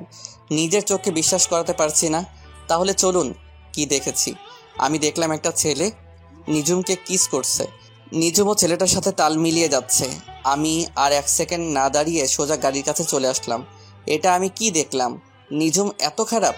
গতকাল আমাকে ভালোবাসার কথা বলছে, একদিন না যেতে আরেকটা ছেলের সাথে নিঝুম, তার মানে নিঝুম এত খারাপ? আমি তাকে অনেক ভালো মনে করেছি। আমি মনে করছি কিছুদিন পর নিঝুমকে আপন করে নিব, কিন্তু নিঝুম যে এমন করবে সেটা কখনো ভাবতে পারিনি। এই সব কিছু ভাবছি আর চোখ দিয়ে পানি পড়তে লাগলো। কিছুক্ষণ পর দেখি নিঝুম ওই ছেলেটাকে বিদায় দিয়ে গাড়ির কাছে আসছে। তার আগেই আমি চোখের পানি মুছে ফেলছি। নিঝুম আমার সামনে এসে বলল, চলো, আমার কাজ শেষ, তুমি আমাকে থানায় নামিয়ে দিয়ে আসো। আচ্ছা, ওই ছেলেটাকে? আপনাকে দেখলাম ওই ছেলেটার সাথে হেসে হেসে কথা বলতে। ওর নাম আকাশ। আমরা দুজনকে অনেক বেশি ভালোবাসি। ছেলেটা অনেক দিন আমার পেছনে ঘুরেছে, এমনকি আমাকে ভালোবাসার কথা বলেছে। আমি তাকে বারবার ফিরিয়ে দিয়েছি তোমার কারণে, কিন্তু তুমি তো আমাকে ভালোবাসো না, তুমি অন্য মেয়েকে ভালোবাসো, তাই আকাশকে আপন করে নিলাম। একদিন না যেতে আরেকটা ধরে ফেললেন? বাহ, ভালোই। ঠিক আছে, গাড়িতে ওঠেন, আপনাকে থানায় নামিয়ে দিয়ে আসি। এই বলে আমি গাড়িতে উঠলাম। নিঝুমও গাড়িতে উঠলো। তারপর নিঝুমকে নিয়ে থানায় চলে আসলাম। নিঝুম গাড়ি থেকে নেমে সোজা থানার ভিতরে চলে গেল। আমি গাড়ি ঘুরিয়ে বাসায় চলে আসলাম। নিজের রুমে এসে বিছানায় শুয়ে শুয়ে অনেক সময় কান্না করছি। তার মানে আমি নিঝুমকে হারিয়ে ফেলেছি। আব্বু আম্মু বলেছে নিঝুমের মনে কষ্ট না দেওয়ার জন্য, কারণ নিঝুম বাবা মা মরা মেয়ে। এই সব কিছু ভাবতে ভাবতে কখন যে ঘুমিয়ে গেছি মনে নাই। হঠাৎ আম্মু এসে ডাকতে শুরু করলো। তখন আমি ঘুম থেকে উঠে বিছানায় বসলাম। আম্মু বলল, কিরে রাসেল, তোর কি শরীর খারাপ নাকি? এই অবেলায় শুয়ে আছিস? না আম্মু, আমি ঠিক আছি। বলো, কেন ঠেকেছ? রায়সার হাত খরচ শেষ হয়ে গেছে, তুই একটু করে রায়সার হাত খরচ দিয়ে আয়। আমি ঠিক আছে বলে বিছানা থেকে উঠে ফ্রেশ হয়ে একটা জামা গায়ে দিয়ে বাসা থেকে বেরিয়ে বাইক নিয়ে সোজা রাইসার হোস্টেলে চলে আসলাম। আসলে রাইসার সামনে এসএসসি পরীক্ষা, তাই রাইসাকে হোস্টেলে দেওয়া হয়েছে। আমি রাইসাকে ফোন দিয়ে নিচে আসতে বললাম। কিছুক্ষণ পর রাইসা নিচে আসলো, আমাকে দেখে জড়িয়ে ধরলো। তখন আমি বললাম, এই রাইসা, ছাড়ো আমাকে। মানুষ দেখলে কি বলবে? মানুষ বলবে বুড়ি বোন ভাইকে জড়িয়ে ধরেছে। মানুষ দিয়ে আমার কি? আমি এখনো তোমার কাছে ছোট ভাইয়া। আমি জানি তো, তুই আমার এখনো সেই ছোট্ট বোন। এখন বল, কত টাকা লাগবে? তোমার যত টাকা মন চাই দিয়ে যাও। আর তুমি তো জানো আমি বাহিরের খাবার খাওয়া কমিয়ে দিচ্ছি। ঠিক আছে, এই নে, এখানে 20,000 টাকা আছে, এগুলো রাখ, শেষ হয়ে গেলে ভাইয়াকে একটা ফোন দিস। রাইসা ঠিক আছে বলে ভিতরে চলে গেল। আমি দাঁড়িয়ে না থেকে বাইক নিয়ে বাসায় যাওয়ার সময় হঠাৎ একজনকে দেখে আমার মাথা পুরো গরম হয়ে গেল। সে আর কেউ নয়, আসলাম মেয়রের মেয়ে রিয়া। রিয়া দেখে একজন রিক্সা চালককে মারতে আসছে। আমি বাইক নিয়ে সোজা রিয়ার সামনে গেলাম। বাইকটা দেখে রিয়াকে ঠাস করে একটা থাপ্পড় মেরে দিলাম। রিয়া গালে হাত দিয়ে আমাকে বলল, রাসেল, তুই আমাকে থাপ্পড় মারছিস কেন? তুই রাস্তায় এই বুড়ো মানুষটাকে মারছিস কেন? মারবো না তো কি করব? উনি আমার কাছ থেকে 50 টাকার ভাড়া 100 টাকা চাইলো কেন? চাচা, আপনি 50 টাকার ভাড়া 100 টাকা কেন চেয়েছেন? উনি মার্কেটে নিয়ে গিয়ে প্রায় 2 ঘন্টা দাঁড় করিয়ে রেখেছে, তাই আমি 50 টাকা বেশি চেয়েছি। এ কারণে মেয়েটা আমাকে মারছে। কিরে, চাচা যেটা বলছে সেটা কি সত্যি? ঠিক বলেছে। তাই বলে 50 টাকা বেশি চাইবে কেন? আমার ইচ্ছে করছে তোকে আরো কয়েকটা থাপ্পড় মারি। গরিব কি মানুষ মনে হয় না? তোর বাবার বয়সী একজন মানুষের গায়ে হাত তুলতে তোর হাতটা কাঁপলো না? না, আমার হাত কাঁপে না। এসব গরিব নোংরা মানুষদের আমি দেখতেই পারি না। দেখতে যখন পারিস না, তাহলে নোংরা মানুষের রিকশায় উঠছিস কেন? আমার গাড়িটা হঠাৎ রাস্তায় নষ্ট হয়ে যায়, তাই কোনো গাড়ি না পেয়ে ওনার রিকশায় উঠে। তুই এখনই আমার সামনে থেকে যা, তা না হলে রাস্তায় সবার সামনে আরো কয়েকটা থাপ্পড় মারবো। তোর বাপ মেয়ের দেখে মানুষকে মানুষ মনে করিস না। ঠিক আছে, আমি যাচ্ছি, তবে তোর এই থাপ্পড়ের প্রতিশোধ আমি কিন্তু নেবই। আরে যা যা, পারলে আমার বালটা সোজা করে দেখাইস। তোর মতো মেয়েকে সোজা করতে আমি রাসেল একাই যথেষ্ট। রিয়া আর কিছু না বলে চলে গেল। তখন আমি চাচাকে কিছু টাকা দিয়ে বাসায় পাঠিয়ে দিলাম। রাস্তার সব মানুষ এতক্ষণ দাঁড়িয়ে দাঁড়িয়ে আমার কাহিনী দেখেছে। হয়তো তারা ভাবছে আমার মতো ছেলের এত সাহস কোথা থেকে আসলো। এলাকার মেয়রের মেয়ের গায়ে হাত তুলছি। তো যাই হোক, আমি বাইক নিয়ে সোজা বাসায় চলে আসলাম। বাসায় এসে নিজের রুমে চলে গেলাম। তারপর ফ্রেশ হয়ে খাবার খেয়ে রুমে চলে আসলাম। দেখতে দেখতে সপ্তাহখানিক চলে গেল। নিঝুমের সাথে এখন আগের মতো কথা বলি না, আর নিঝুমও আমার সাথে তেমন কথা বলে না, কারণ নিঝুম তার আকাশকে নিয়ে সবসময় বিজি থাকে। আমি নিজেকে অনেক কন্ট্রোল করে রাখছি। রাতে বিছানায় শুয়ে শুয়ে মোবাইল টিপতে আসি। হঠাৎ নিঝুম আমার রুমে আসলো। তখন নিঝুম আমাকে বলল, রাসেল, তোমাকে একটা কথা বলার আছে। কি কথা বলবেন? একটু তাড়াতাড়ি বলুন, আমি একটু বাহিরে যাব। আসলে আমি আকাশকে অনেক ভালোবাসি। আকাশ বলছে আঙ্কেল আন্টির কাছে আমাদের ব্যাপারে বলতে, কিন্তু আমি ভয়ে বলতে পারছি না। তুমি একটু আমার হয়ে বলে দাও না। সরি, আমি পারবো না, আপনারটা আপনি বলুন। প্লিজ রাসেল, আমি আকাশকে হারাতে পারবো না। আকাশের বাসায় আকাশকে বিয়ের জন্য চাপ দিচ্ছে। আমার বুকটা ফেটে যাচ্ছে নিজুমের এমন কথা শুনে। যে মেয়ে আমাকে ভালোবাসার কথা বলে, পরের দিন আরেকটা ধরতে পারে, তাকে কিভাবে বিশ্বাস করব? তখন আমি নিজুমকে বললাম, ঠিক আছে, আমি আব্বু আম্মুকে সময় করে বলবো, আপনি এখন আসতে পারেন। নিজুম আর কোনো কথা না বলে আমার রুম থেকে বেরিয়ে গেল। নিজুমের এমন কথা শুনে মনটা খারাপ হয়ে গেল, কারণ নিজুমকে আমি অনেক ভালোবেসে ফেলেছি। কিন্তু নিজুম আর আকাশের কাহিনীটা আমার চোখের সামনে ভেসে উঠলে নিজুমের প্রতি ঘৃণা হয়। না, ওর মতো মেয়ের জন্য নিজেকে কষ্ট দিয়ে লাভ নেই। ও ওর মতো থাকুক, আমি আমার মতো চলি। তো যাই হোক, রাতে বাসা থেকে বেরিয়ে একটু বাইরে গেলাম। বাহিরের কাজটা সেরে আবার বাসায় চলে আসলাম। রাতে বিছানায় শুয়ে শুয়ে মোবাইল টিপতে আসি, হঠাৎ মায়াজাল থেকে মেসেজ আসলো। কেমন আছো রাসেল? কি করো? রাতের খাবার খেয়েছো? আলহামদুলিল্লাহ ভালো আছি, তুমি কেমন আছো? আর আমি এখনো রাতের খাবার খাইনি, আর একটু পরে খাবো। আলহামদুলিল্লাহ, আমিও ভালো আছি, তবে বেশি ভালো না। আর তোমার নিঝুমের সাথে প্রেম কেমন চলছে? নিজুম আমাকে ভালোবাসার কথা বলে এখন অন্য আরেকজনকে ভালোবাসে। কি বলছো তুমি? একটা মেয়ে একদিনে কেমন করে পাল্টে গেল? সেটা তো আমিও ভাবছি, কিন্তু তাদের দুজনকে দেখে বোঝা যাচ্ছে একজন আরেকজনকে অনেক বেশি ভালোবাসে। তাহলে তুমি নিঝুমকে তোমার ভালোবাসার কথা বলে দাও। না, আমি চাই না ওর মনে কষ্ট দিতে। সে যদি আকাশ ছেলেটাকে নিয়ে সুখে থাকে, তাহলে আমি আর ওদের ভিতরে ঢুকতে চাই না। তুমি কি পারবে নিঝুমকে ছাড়া থাকতে? তোমার কষ্ট হবে না? কষ্টকে মাটি চাপা দিয়ে রেখেছি। আচ্ছা ঠিক আছে, ভালো থেকো। আমাকে খাবার খাওয়ার জন্য ডাকছে, এই বলে অফলাইনে চলে গেলাম। আমি মায়াজালের সাথে কথা বলার ফাঁকে খালা খাবার খাওয়ার জন্য ডেকে গেছে। আমি রুম থেকে বেরিয়ে খাবার টেবিলে চলে গেলাম। সবাই মিলে একসাথে খাবার খেলাম। নিজুমকে দেখে বোঝা যাচ্ছে সে অনেক খুশি। খুশি থাকবেই না কেন, মনের মতো ভালোবাসার মানুষ পেয়েছে। আমি খাবার খেয়ে রুমে চলে আসলাম। কিছুক্ষণ পর রিফাত আমার রুমে আসলো। ও, আপনাদের তো বলতে ভুলে গেছি, রিফাত এখন আব্বুর সাথে অফিসে দেখাশোনা করে। রিফাত আমার রুমে এসে বিছানায় বসে বলল, কিরে রাসেল, তোরে দেখি সবসময় চুপচাপ থাকিস, কি হয়েছে তোর? আমার আবার কি হবে, আমি তো ঠিকই আছি। রাসেল, তুই আমার কাছে কিছু লুকাস না, কি হয়েছে আমাকে খুলে বল। ঠিক আছে, তুই যখন বলেছিস তাহলে শোন। তারপর রিফাতকে সবকিছু খুলে বললাম। এটা আমার বিশ্বাস হচ্ছে না, নিঝুম এত খারাপ মেয়ে হতে পারে না। আমি নিজের চোখে তাদের দুজনকে কিস করতে দেখেছি। মাঝে মাঝে চোখের দেখা ভুল হয়। আমি তোকে একটা বুদ্ধি দেই, সেটা কাজে লাগিয়ে দেখতে পারিস। তাহলে বুঝতে পারবো নিঝুম কি তোর সাথে অভিনয় করেছে নাকি আকাশকে সত্যি ভালোবাসে। দেখি শুনি তোর কি বুদ্ধি। তাহলে শোন, তুই একটা মেয়ে ভাড়া কর, তারপর ওই মেয়েটিকে নিয়ে সবসময় নিঝুমের সামনে চলাফেরা করবি, আর নিঝুমের রিয়াকশন দেখবি। মেয়েটার সাথে এমন ভাবে চলবি যেন বয়ফ্রেন্ড গার্লফ্রেন্ডের মতো লাগে, তারপর বোঝা যাবে। তোর কি মনে হয় এমনটা করলে সবকিছু বুঝতে পারবো তো? 109% কাজে লাগবে, তুই ট্রাই করে দেখ। ঠিক আছে, কালকে থেকে শুরু করব। তবে মেয়ে পাবো কোথায়? হোটেলে মেয়ের অভাব আসেনি, ওখান থেকে একটা ভাড়া করে নিয়ে আসবি। তাই বলে হোটেলের মেয়ে নিয়ে আসবো?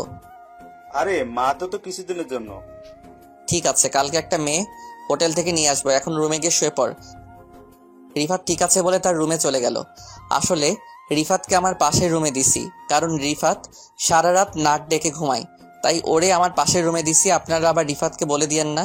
তো যাই হোক, পরের দিন সকালে সবার সাথে নাস্তা করে আমি বাসা থেকে বেরিয়ে একটা হোটেলে যাচ্ছি একটা মেয়ে ভাড়া করার জন্য। বাইক নিয়ে যাচ্ছি, হঠাৎ দেখি কিছু ছেলে একটা মেয়েকে ডিস্টার্ব করছে, তাই বাইকটা নিয়ে ওদের সামনে গেলাম। আমাকে দেখে ছেলেগুলো দৌড় দিয়ে পালিয়ে গেল। তখন মেয়েটি আমাকে বলল, আপনাকে অনেক ধন্যবাদ ভাইয়া, আপনি না আসলে ওই ছেলেগুলো আমার সাথে খারাপ কিছু করতো। তোমার নাম কি? বাসা কোথায়? ভাইয়া আমার নাম আখি, আমি কলেজে পাশের বস্তিতে থাকি। তোমার বাসা ওইদিকে, আর তুমি এদিকে কি করো? আসলে ভাইয়া, আমার একটা বান্ধবীর সাথে ওর বাসায় গিয়েছিলাম। ঠিক আছে, তুমি আমার বাইকের পিছনে ওঠো, আমি তোমাকে বাসায় পৌঁছে দিচ্ছি। সমস্যা নেই ভাইয়া, আমি হেঁটে হেঁটে যেতে পারবো। তুমি ভাবলে কেমন করে আমি তোমাকে একা একা যেতে দিব? বেশি কথা না বলে আমার বাইকের পিছনে ওঠো। আখি আর কোনো কথা না বলে আমার বাইকের পিছনে উঠলো। কিছুক্ষণ পর আখির বস্তিতে চলে আসলাম। আখি বাইক থেকে নেমে বস্তির ভিতরে চলে গেল। আমি আখির পিছনে তাদের বস্তির ভিতরে ঢুকলাম। ভিতরে ঢুকে দেখি ওই রিক্সা চালক চাচার পাশে আখি মন খারাপ করে বসে আছে আর দুজন দুজনকে বলছে, কি রে আখি, তোর বান্ধবী চাল দিয়েছে? চাল না দিলে আজকে না খেয়ে থাকতে হবে। না বাবা, ওদের চাল নাকি শেষ হয়ে গেছে। আমি অসুস্থ না হলে আজকে না খেয়ে থাকতে হতো না। পকেটে একটা টাকাও নেই, ওষুধ আনতে পারছি না। ওই দিন একটা ছেলে কিছু টাকা দিছে, ওই টাকাগুলো বাসা ভাড়া দিয়ে দিছি। চাচা আর আখির কথা শুনে মনটা খারাপ হয়ে গেল। এত কষ্টে চাচার দিন কাটছে, আমি আর দাঁড়িয়ে না থেকে বস্তি থেকে বাইরে এসে মার্কেটে চলে গেলাম। তারপর এক বস্তা চাল, ডাল, আলু, পেঁয়াজ, রসুন, গরুর মাংস, ডিম, তেল ইত্যাদি বাজার করে বস্তিতে চলে আসলাম আর ওদের জন্য কিছু খাবার নিয়ে আসলাম। তারপর একটা ট্যাক্সি করে সব বাজারগুলো নিয়ে বস্তিতে চলে আসলাম। ট্যাক্সি ড্রাইভার আর আমি বাজারগুলো তাদের বাসায় নিয়ে গেলাম। তখন আখি বলল, আরে ভাইয়া, আপনি এখানে? আর এই বাজার কার জন্য এনেছেন? এইসব বাজার তোমাদের জন্য। আমি তোমার পিছনে এসে সবকিছু শুনেছি আর এখানে তোমার জন্য কিছু জামা নিয়ে এসেছি আর তোমার আব্বুর জন্য ওষুধ আর এই পাঞ্জাবি আর লুঙ্গি নিয়ে আসলাম। বাবা, তোমার এই ঋণ কখনো শোধ করতে পারবো না। আপনি আমাদের জন্য এত কিছু করছেন কেন? ওই যে তুমি আমাকে ভাইয়া বলে ডাকছো, তাই তোমার ভাইয়া তোমাদের জন্য বাজার করে এনেছি। আর আখি, তুমি কি পড়াশোনা করো? এসএসসি পরীক্ষা দেইনি, কারণ আব্বু পরীক্ষার টাকা ম্যানেজ করতে পারে নাই। ঠিক আছে, আজকে থেকে এই তোমাদের সব দায়িত্ব আমার উপর। তোমাকে আবার ভর্তি করে দিব, ভাইয়া তোমার সবকিছু ঠিক করে দিব। আখি আমাকে জড়িয়ে ধরে কান্না করে দিল। তখন আমি বললাম, এই পাগলি, কান্না করছিস কেন? সুখের খবর শুনে কেউ কি কান্না করে নাকি? তারপর আখিকে নিয়ে তার স্কুলে আবার ভর্তি করিয়ে দিলাম আর স্যারকে বলেছি এবারে পরীক্ষা আমার বোন দিবে, আপনি সবকিছু ব্যবস্থা করুন, যত টাকা লাগে আমি দিব। স্যার বলেছে ঠিক আছে। তারপর আখিকে বস্তিতে রেখে আমি বাসায় চলে আসলাম। বাইক পার্কিং করে সামনে যাকে দেখলাম তাকে দেখে তো আমি পুরো অবাক হয়ে গেলাম। সামনে যাকে দেখলাম সে আর কেউ নয়, আকাশ। কিন্তু আকাশ আমাদের বাসায় কেন? আমাকে দেখে আকাশ বলল, আপনি রাসেল চৌধুরী, তাই না? জি, আমি রাসেল চৌধুরী। আপনি আমাকে চিনেন? চিনি, নিঝুম আমাকে আপনার কথা বলেছে। আমি আর নিঝুম দুজন দুজনকে অনেক বেশি ভালোবাসি। খুব ভালো। তা আমাদের বাসায় কি মনে করে আসলেন? আসলে নিঝুম আজকে থানায় যায়নি, তাই ওর খোঁজ খবর নিতে এসেছি। ও, তা কেন যায়নি থানায়? নিঝুমের শরীরটা খারাপ লাগছে, তাই আজকে থানায় যায়নি। ও, তা আপনাদের ব্যবসা বাণিজ্য কেমন চলছে? আলহামদুলিল্লাহ, আপনার দোয়ায় ভালোই আছি। আচ্ছা ঠিক আছে, ভালো থাকবেন। আর একটু অফিসে যেতে হবে। আমি ঠিক আছে বলে দরজার সামনে দাঁড়িয়ে কলিং বেল চাপ দিলাম। কিছুক্ষণ পর খালা এসে দরজা খুলে দিল। বাসার ভিতরে ঢুকে নিজের রুমে চলে আসলাম। রুমে এসে বিছানায় শুয়ে মোবাইল টিপতে লাগলাম। কিছুক্ষণ পর দেখি নিঝুম আমার রুমে আসলো।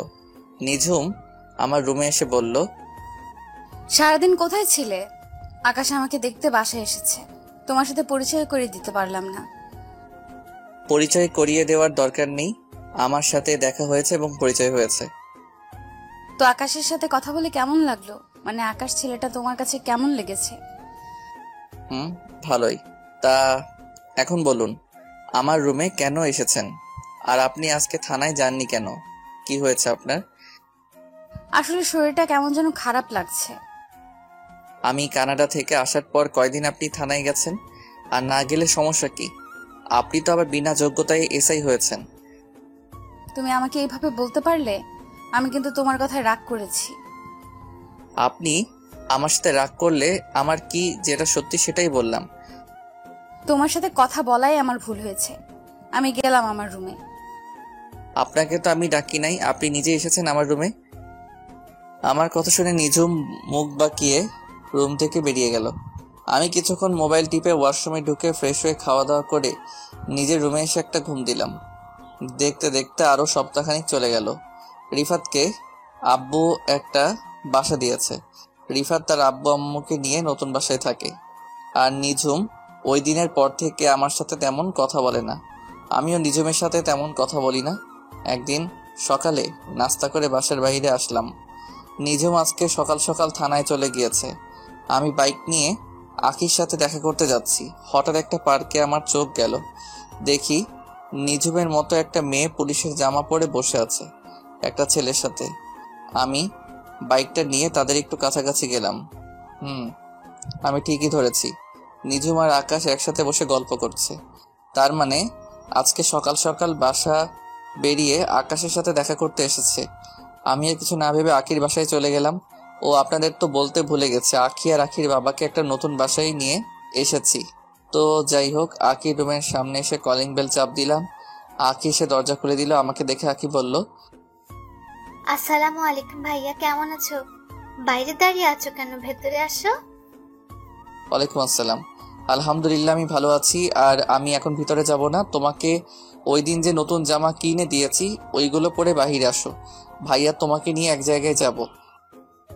আখি ঠিক আছে বলে রুমের ভিতরে চলে গেল। কিছুক্ষণ পর আখি বেরিয়ে আসলো। আখিকে একটা নীল রঙের জামা কিনে দিয়েছিলাম। নীল জামায় আখিকে অনেক সুন্দর লাগছে।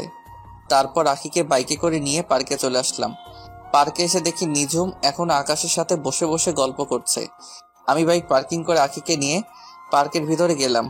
নিঝুম আর আকাশের থেকে একটু দূরে বসলাম আর আখিকে রাস্তায় সবকিছু বুঝিয়ে দিছি কেমন অভিনয় করতে। আখি তার মতো করে অভিনয় করতে লাগলো।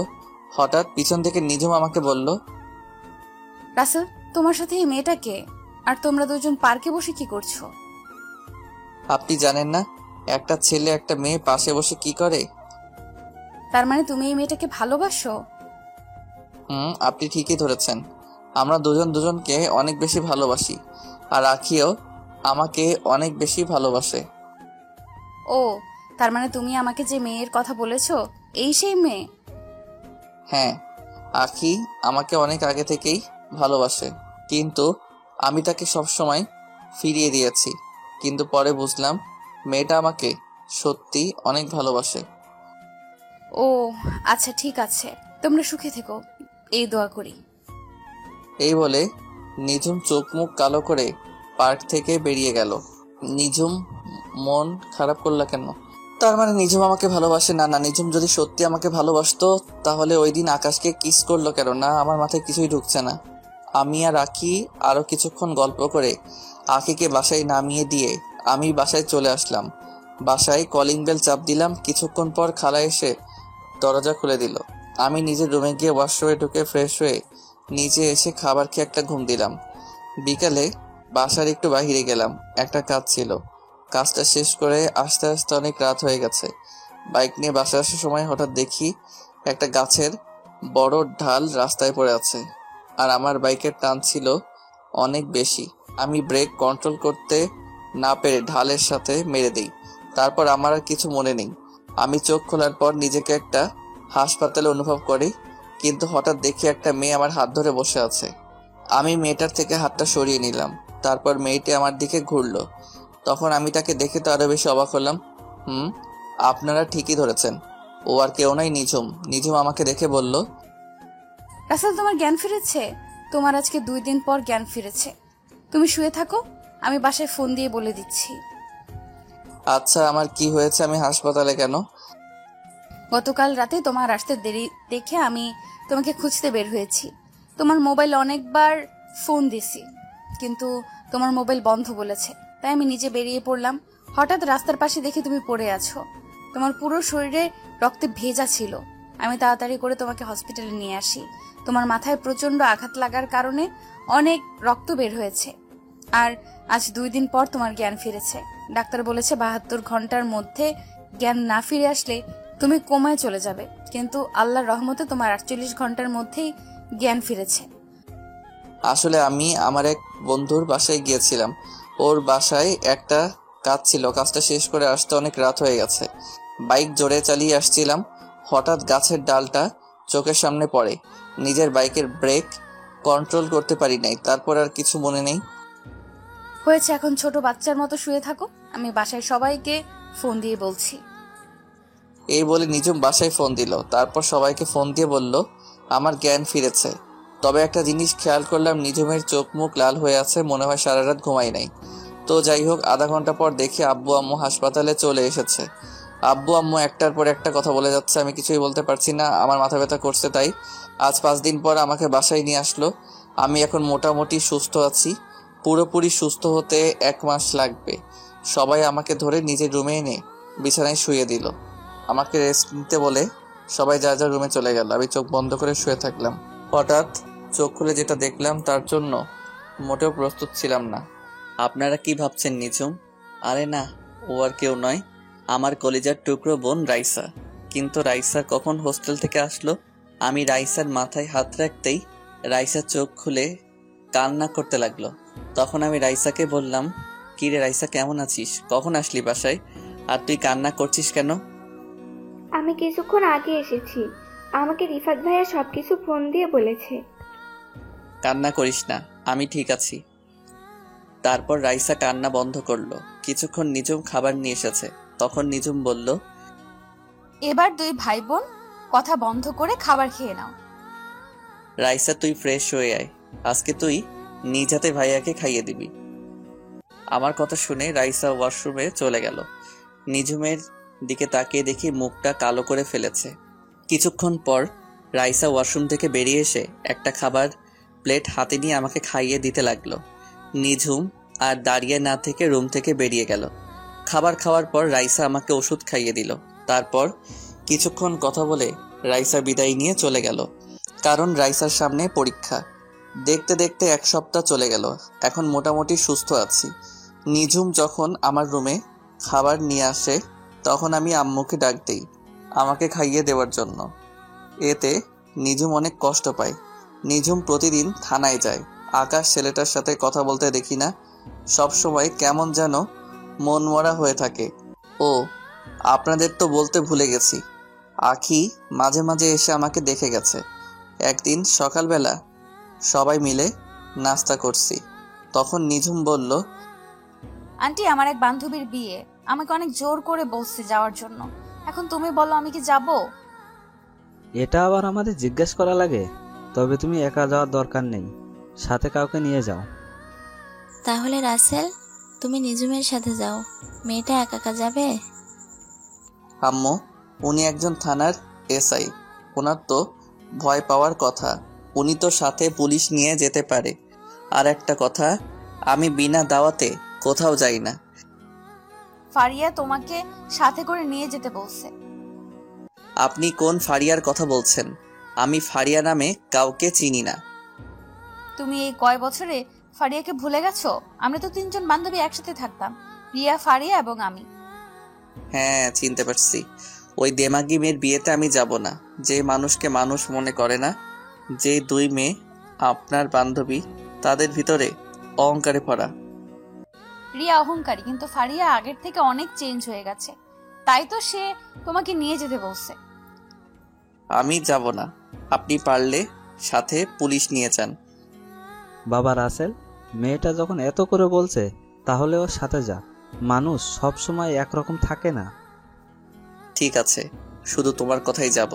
তবে বিয়ে বাড়িতে আমাকে কোনো উপদেশ দিতে পারবে না। আমি আমার মতো থাকবো। ঠিক আছে, আমি তোমাকে কোনো উপদেশ দিব না, তুমি তোমার মতো করে থাকো। ঠিক আছে, তাহলে কোন সময় যাবেন? সন্ধ্যায় ওর বাসায় যাব। আমি থানায় বলে আসতে হবে এবং সব কিছু তাদের বুঝিয়ে দিয়ে আসতে হবে। আমি ঠিক আছে বলে নিজের রুমে চলে আসলাম। রুমে এসে একটা জামা গায়ে দিয়ে বাসা থেকে বেরিয়ে বাইক নিয়ে মার্কেটে গেলাম। মার্কেট থেকে একটা উপহার কিনে নিলাম। উপহার কিনে বাসায় চলে আসলাম। এবার আসি ফারিয়ার কথায়। ফারিয়া মেয়েটার সাথে আমি তেমন কথা বলতাম না। মেয়েটা একটু দেমাগি, গরিবদের 2 চোখে দেখতে পারতো না, সব সময় বাবার ক্ষমতায় চলতো। আমার নামে অনেক মিথ্যা কথা বলছে নিঝুমের কাছে, কিন্তু নিঝুম তার কথায় দাম দেয় নাই। তো যাই হোক, সন্ধ্যায় রেডি হয়ে রুম থেকে বেরিয়ে নিচে আসলাম। কিছুক্ষণ পর নিঝুম সিঁড়ি দিয়ে নিচে নেমে আসলো, কিন্তু নিঝুমকে দেখে আমি তো পুরো অবাক হয়ে গেলাম, কারণ নিঝুম বোরখা পরেছে। নিঝুম নিচে এসে আমাকে বলল, এভাবে তাকিয়ে আছো কেন? না মানে আপনি হঠাৎ বোরখা পরলেন যে? কেউ কারো বিয়েতে গেল তো অনেক সাজুগুজু করে, আপনি তো কিছুই করলেন না। আমার সাজুগুজু করতে ভালো লাগে না, তাই বোরকা পরে আসলাম। এটা কবে থেকে? আমি তো আজকে প্রথম আপনাকে বোরখা পরতে দেখলাম। আমি আজকে থেকে সব সময় বোরকা পরে বের হব। তাহলে কি ডিউটির সময় বোরকা পরে থাকবেন নাকি? ডিউটির সময় সব সময় যতটুকু সম্ভব মেনটেন করে চলবো। ঠিক আছে, এখন বের হন। এই বলে আমি বাসা থেকে বেরিয়ে আসলাম। আব্বু আগেই বলে দিয়েছে গাড়ি নিয়ে যেতে, তাই আব্বুর নতুন গাড়িটা বের করলাম। নিঝুম বাসা থেকে বেরিয়ে গাড়িতে উঠলো। আমি গাড়ি চালাতে লাগলাম।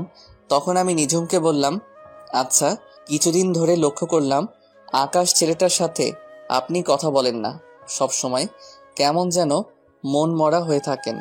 আপনি চাইলে তো আকাশকে সাথে করে নিয়ে যেতে পারতেন। আকাশের সাথে আমার ব্রেকআপ হয়ে গেছে। আকাশ ছেলেটার চলাচল আমার কাছে ভালো লাগে না। হঠাৎ কি এমন হলো যে আকাশ ছেলেটাকে আপনার ভালো লাগে না? আপনি তো তাকে অনেক বেশি ভালোবাসেন। সেটা অনেক কাহিনী, তোমাকে পরে এক সময় বলবো। তা আখির সাথে তোমার প্রেম কেমন চলছে? সেটা চলছে ভালোই। মেয়েটা সত্যি অনেক ভালো, আমার খোঁজ খবর নেয় সব সময়। ওর মতো মেয়েই হয় না। নিঝুম আর কোনো কথা বলল না, চুপ করে বসে আছে। আমিও আমার মতো করে গাড়ি চালাতে লাগলাম। কিছুক্ষণ পর ফারিয়াদের বাসায় চলে আসলাম। বাড়িটা অনেক সুন্দর করে সাজিয়েছে। নিঝুম গাড়ি থেকে নেমে দাঁড়ালো। আমি গাড়ি পার্কিং করে নিঝুমের সাথে ভিতরে গেলাম। হঠাৎ কোথা থেকে ফারিয়া দৌড়ে এসে নিঝুমকে জড়িয়ে ধরল। তারপর বলতে লাগলো, কি রে, কেমন আছিস? তোর আসতে এত দেরি হলো কেন? এসআই বান্ধবী তাহলে বুঝি আসলো আমার বাসায়? তুই এত করে বলছিস, না এসে বুঝি পারি? বল কেমন আছিস? আমি তোকে অনেক বেশি ভালো আছি। আর রাসেল, তুমি কেমন আছো? এখনো কি আমার উপর রাগ করে আছো? আমি ভালো আছি। রাগ করে কি হবে? আপনি তো আগের থেকে অনেক চেঞ্জ হয়ে গেছেন। আপনার জন্য আমার তরফ থেকে ছোট্ট উপহার। ধন্যবাদ। তো এখানে দাঁড়িয়ে থাকবি? চল ভিতরে চল, আব্বু আমার সাথে দেখা করবি। সেটা তো করব, কিন্তু তুই হলুদের শাড়ি পরে এখানে আসলি কেন? তোকে দূর থেকে দেখে বসে থাকতে পারি নাই, উঠে চলে আসলাম। হয়েছে, এখন চল তোর আব্বু আম্মুর সাথে দেখা করে আসি। রাসেল, তুমি কি যাবে আমাদের সাথে? না, তোমরা যাও, আমি একটু চারপাশ ঘুরে দেখি। নিঝুম ঠিক আছে বলে ফারিয়ার সাথে ভিতরে চলে গেল। আমি ফারিয়াদের বাসার চারপাশ ঘুরে দেখতে লাগলাম। কিছুক্ষণ পর হঠাৎ মোবাইলে একটা মেসেজ আসলো। মোবাইল হাতে নিয়ে দেখি মায়াজাল আইডি থেকে মেসেজ আসলো। নীল রঙের পাঞ্জাবিতে তোমাকে অনেক সুন্দর লাগছে। বিয়ে বাড়িতে মেয়েরা দেখলে পাগল হয়ে যাবে। তুমি জানলে কেমন করে আমি যে নীল পাঞ্জাবি পরেছি আর আমি বিয়ে বাড়িতে এসেছি? কারণ তুমি যার বিয়েতে এসেছো সে আমার বান্ধবী। তার মানে তুমি এই বিয়ে বাড়িতে আছো? তাহলে সামনে আসো, তোমাকে সামনাসামনি দেখি। সময় হলে একদিন ঠিকই তোমার সামনে যাব। আর হ্যাঁ, তোমার সামনে থাকলে কানের নিচে একটা ফোঁটা দিয়ে দিতাম, যেন কোনো মেয়ের নজর না দেয়। তাই নাকি? তা সেই সময়টা কোন সময় আসবে? অপেক্ষা করো, খুব তাড়াতাড়ি তোমার সামনে আসবো। ভালো থেকো, পরে কথা হবে। এই বলে মায়াজাল অফলাইনে চলে গেল। আমি একটা চেয়ারে বসে মোবাইল টিপতে লাগলাম। হঠাৎ একটা জায়গায় চোখ পড়ল। দেখি নিঝুম একটা ছেলের সাথে হেসে হেসে কথা বলছে। তার গায়ে এখন আর বোরখা নেই। ও আরেকটি কথা, নিঝুম গাড়ি থেকে নেমে মুখের মেকআপ সরিয়ে ফেলছে। এমনভাবে ছেলেটার সাথে কথা বলছে যেন অনেক দিনের চেনা। আমি তাদের দিকে না তাকিয়ে নিজের মতো করে মোবাইল টিপতে লাগলাম। দেখতে দেখতে অনুষ্ঠান শুরু হয়ে গেল। যে যার মতো করে ফারিয়াকে খাইয়ে দিচ্ছে এবং মুখে হলুদ লাগিয়ে দিচ্ছে। কিছুক্ষণ পর নিঝুম ওই ছেলেটাকে নিয়ে স্টেজে উঠলো। আমি মনে করছিলাম নিঝুম আমাকে নিয়ে উঠবে, কিন্তু আমার ধারণা ভুল প্রমাণিত করে ওই ছেলেটাকে নিয়ে উঠলো। দুজনে মিলে অনেক মজা করে ফারিয়াকে খাইয়ে দিল। হঠাৎ কোথা থেকে একটা মেয়ে আমার সামনে এসে বলল, হাই, আমি আরোহী। তোমাকে অনেকক্ষণ দেখলাম এইভাবে চেয়ারে বসে আসছো, তোমার সাথে কেউ নেই? আছে, ওই যে স্টেজে যে ম্যাডামকে দেখছো, ওনার বডিগার্ড হয়ে এসেছি। আর আমি রাসেল। তুমি দেখতে অনেক সুন্দর, একটা কথা বলি, রাখবে? ঠিক আছে, রাখার মতো হলে অবশ্যই রাখবো। আমার সাথে কেউ নেই, আমার সাথে স্টেজে উঠবে? প্লিজ মানা করো না। আমি ঠিক আছে বলে আরোহীর সাথে স্টেজে উঠলাম। নিঝুমের চোখ মুখ লাল হয়ে আছে। আমি নিঝুমের থেকে চোখ সরিয়ে ফারিয়ার পাশে গিয়ে বসলাম। তখন ফারিয়া বলল, কি রে আরোহী, তুই রাসেলকে চিনিস? দুজনে একসাথে আসলি? ওনাকে চিনি না, তবে মাত্র পরিচয় হলো। তার মানে তুমিও রাসেলকে চিনো? চিনবো না কেন, রাসেল আর আমি একসাথে কলেজে পড়ছি। কিন্তু রাসেল বলল ও নাকি তোমার এসআই বান্ধবী। রাসেল তোর সাথে মজা করছে। রাসেল কলেজেও সবার সাথে একটু বেশি দুষ্টুমি করতো। হয়েছে, এবার কথা বলা বন্ধ করে হা করেন। এখনো অনেক লোক বাকি আছে। এই বলে আমি ফারিয়ার হাতে একটু হলুদ লাগিয়ে দিলাম, তারপর মিষ্টি খাইয়ে দিলাম। হঠাৎ মনে পড়ল আরোহীর সাথে একটু দুষ্টুমি করি। আমি এক টুকরো মিষ্টি আরোহীর মুখের উপর ধরলাম। আরোহী হা করার সাথে সাথে আমার মুখে ঢুকিয়ে দিলাম। মেহমান সবাই হাসতে লাগলো, শুধু একজন ছাড়া। সেই মানুষটাকে আপনারা ভালো করে জানেন। সব কিছু শেষ করে আমি স্টেজ থেকে নেমে আসলাম। হঠাৎ নিঝুম আমার হাত ধরে ছাদে নিয়ে গেল। তারপর নিঝুম এমন কিছু করবে সেটা দেখে আমার মাথা পুরো গরম হয়ে গেল। নিঝুম আমাকে ছাদে নিয়ে আমার ঠোঁটের সাথে ঠোঁট লাগিয়ে কিস করতে লাগলো। আমি নিঝুমকে জোর করে ছাড়িয়ে ঠাস করে 2টা থাপ্পড় মেরে দিলাম। তারপর আমি বলতে লাগলাম, তোর সাহস কি করে হয় আমাকে কিস করার? রাসেল, আমি তোমাকে ভালোবাসি। আমি তোমাকে অন্য মেয়ের সাথে সহ্য করতে পারি না। তোর মতো মেয়ের মুখে ভালোবাসা মানায় না। তুই একটা খারাপ মেয়ে। তোর একটা দিয়ে হয় না, তোর 4-5টা লাগে। তুমি আমাকে এমন কথা বলতে পারলে? আমি কোন দিক দিয়ে তোমার কাছে খারাপ? সেটা তুই ভালো করে জানিস। তোকে নতুন করে বলতে পারবো না, তুই চিন্তা করে দেখ। না, আজকে তোমাকে বলতে হবে। আমার জানা মতে আমি কোনো খারাপ কাজ করি নাই। তাই নাকি? আকাশের সাথে কিস করা, আকাশের সাথে প্রতিদিন মোবাইলে যে রোমান্টিক কথাগুলো বলছিস, যেটা মুখ দিয়ে প্রকাশ করার মতো না, এখন আকাশকে ছেড়ে দিয়ে নতুন আরেকটা ধরছিস, তারপরেও বলবি তুই ভালো মেয়ে? তারপরেও বলবো আমি ভালো মেয়ে। এতদিন যা কিছু হয়েছে সবকিছু অভিনয়। আর কত কথা লুকাবি? আর তোর মতো মেয়েকে আমি ভালোবাসতে পারবো না। আমি আকিকে ভালোবাসি। না, তুমি আমাকে ছাড়া অন্য কাউকে ভালোবাসতে পারবে না। তুমি শুধু আমার। আজকে তোমাকে সবকিছু খুলে বলবো। আমাকে সবকিছু খুলে বলবি মানে? যা বলবি সোজাসুজি করে বল। আকাশ হলো আমার থানার একজন পুলিশ। আকাশকে আমি বলি তোমার সামনে কিছুদিন অভিনয় করার জন্য। আমি দেখতে চেয়েছি আমাকে অন্য কারোর সাথে দেখলে তুমি কেমন রিয়াক্ট করো। তার থেকে আরো একটা কথা শুনলে তুমি বেশি অবাক হয়ে যাবে। কি কথা যেটা শুনলে আমি অবাক হয়ে যাব? তুমি এত বছর যে মায়াজাল আইডির মানুষটার সাথে কথা বলে আসছো, ওই মানুষটা আমি। কি? তার মানে ওই আইডির মেয়েটা তুই? সবকিছু বুঝলাম, তাহলে তুই আকাশকে ওই দিন কিস করলি কেন?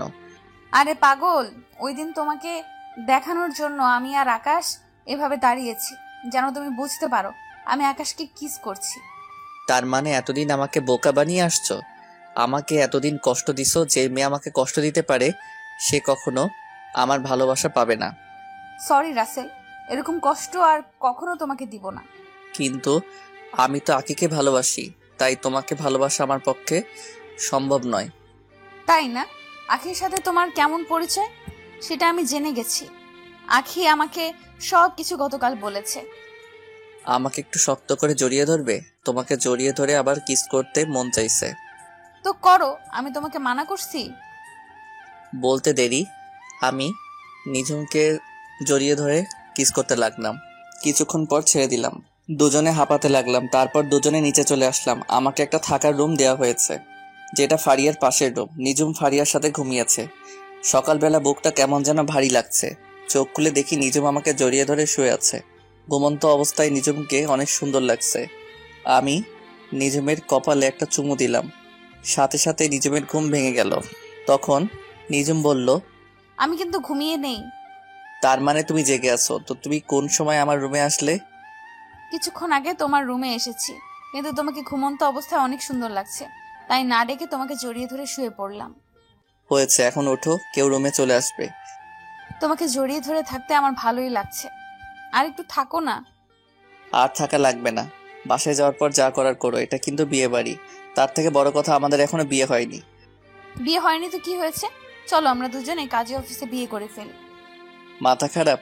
আমি বাবা মায়ের একমাত্র সন্তান। বড় করে ধুমধাম করে তোমাকে বিয়ে করব। কিন্তু তোমার আব্বু আম্মু যদি মেনে না নেয় তখন কি করবে? আমার আব্বু আম্মু কখনো আমার কথা ফেলে নাই। আমার বিশ্বাস তারা রাজি হবে। তাই যেন হয়। আমি তোমাকে ছাড়া থাকতে পারবো না।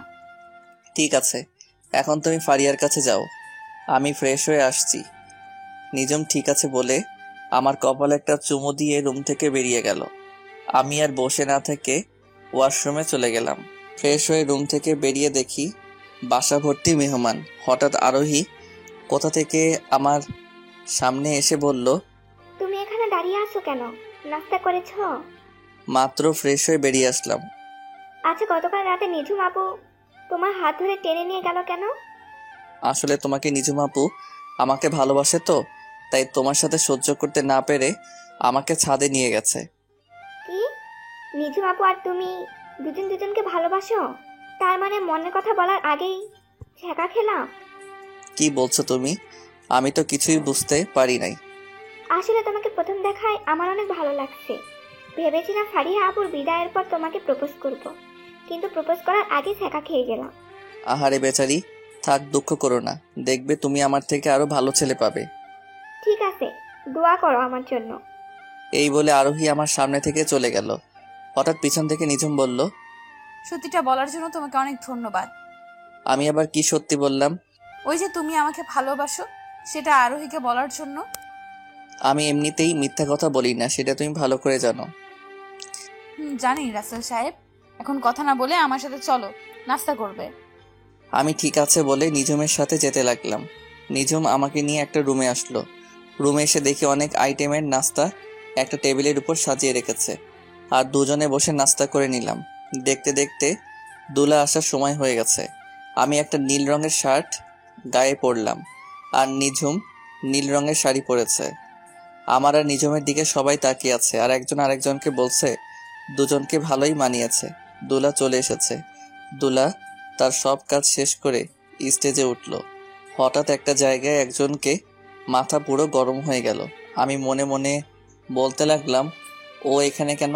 তার মানে দুলার সাথে এসেছে। দুলার সাথে যে এসেছে সে আর কেউ নয়, রিয়া। কিন্তু রিয়া এখানে কেন? তার মানে দুলার আত্মীয় রিয়া। আমি রিয়াকে দেখে না দেখার ভান করে অন্যদিকে চলে গেলাম। দুলা ভিতরে এসে স্টেজে উঠে বসলো। তারপর কাজী সাহেব বিয়ে পড়ানো শুরু করলো। বিয়ে পড়ানো শেষ, এবার খাওয়া দাওয়ার পালা। আমি নিচে দাঁড়িয়ে না থেকে ছাদে চলে এলাম। হঠাৎ কেউ একজন পিছন থেকে বলল, আরে তুমি ছাদে একা একা দাঁড়িয়ে আছো কেন? নিজু আপু তো আমাকে খুঁজতে আসে নিচে। বাড়ি ভর্তি মেহমান, নিচে ভালো লাগছে না তাই ছাদে আসলাম। ও চলো, খাবার খাবে না? তুমি যাও, আমি একটু পরে আসতেছি। আরোহী ঠিক আছে বলে নিচে নেমে গেল। আমি কিছুক্ষণ পর ছাদ থেকে নিচে নেমে আসলাম। হঠাৎ নিঝুম আমার সামনে এসে বলল, তুমি এতক্ষণ কোথায় ছিলে? সে কখন থেকে তোমাকে খুঁজছি আমি। আসলে দুলার সাথে রিয়াকে দেখে মাথাটা গরম হয়ে গেছে, তাই ছাদে চলে গেলাম। ও এই ব্যাপার। আমার সাথে কথা বলতে এসেছে রিয়া, কিন্তু আমি তার সাথে কোনো কথা বলি নাই। ফারিয়া তো রিয়াকে দেখে এমনিতেই রেগে গেছে, আর রিয়া হচ্ছে দুলার মামাতো বোন। থাক ওসব কথা, তুমি খাবার খেয়েছো? তোমাকে রেখে আমি একা কিভাবে খাবো বলো? চলো দুজনে একসাথে খাবো। আমি ঠিক আছে বলে নিঝুম আর আমি দুইটা চেয়ার টেনে বসলাম। তারপর দুজনে একসাথে খাবার খেলাম। রিয়া নাকি খাবার খেয়ে চলে গেছে। আস্তে আস্তে সবকিছু শেষ, এখন বিদায়ের পালা। ফারিয়া সবাইকে ধরে অনেক কান্নাকাটি করছে। ফারিয়াকে বিদায় দিয়ে আমি আর নিঝুম বাসায় চলে আসলাম। দেখতে দেখতে 1 মাস চলে গেল। আমি এখন আব্বুর অফিস দেখাশোনা করি, আমাকে কাজে রিফাত হেল্প করে। আব্বু এখন বাসায় থাকে, নিঝুম এখন নিয়মিত থানায় যায়। নিঝুম আর আমার ভালোবাসা আগের মতোই আছে। প্রতিদিন সকালে আমার কপালে একটা চুমু দিয়ে ঘুম থেকে উঠাই। দুজনে একসাথে বাসা থেকে বেরিয়ে আসি। নিঝুমকে থানায় নামিয়ে দিয়ে আমি অফিসে আসি। আজকে অফিসে তেমন কাজ নেই, তাই নিঝুমকে একটা ফোন দিলাম। 2-3 বার রিং হওয়ার পর ধরলো। তখন আমি বললাম, ওই তুমি আমার ফোন ধরতে এত দেরি করলে কেন? কোথায় তুমি এখন?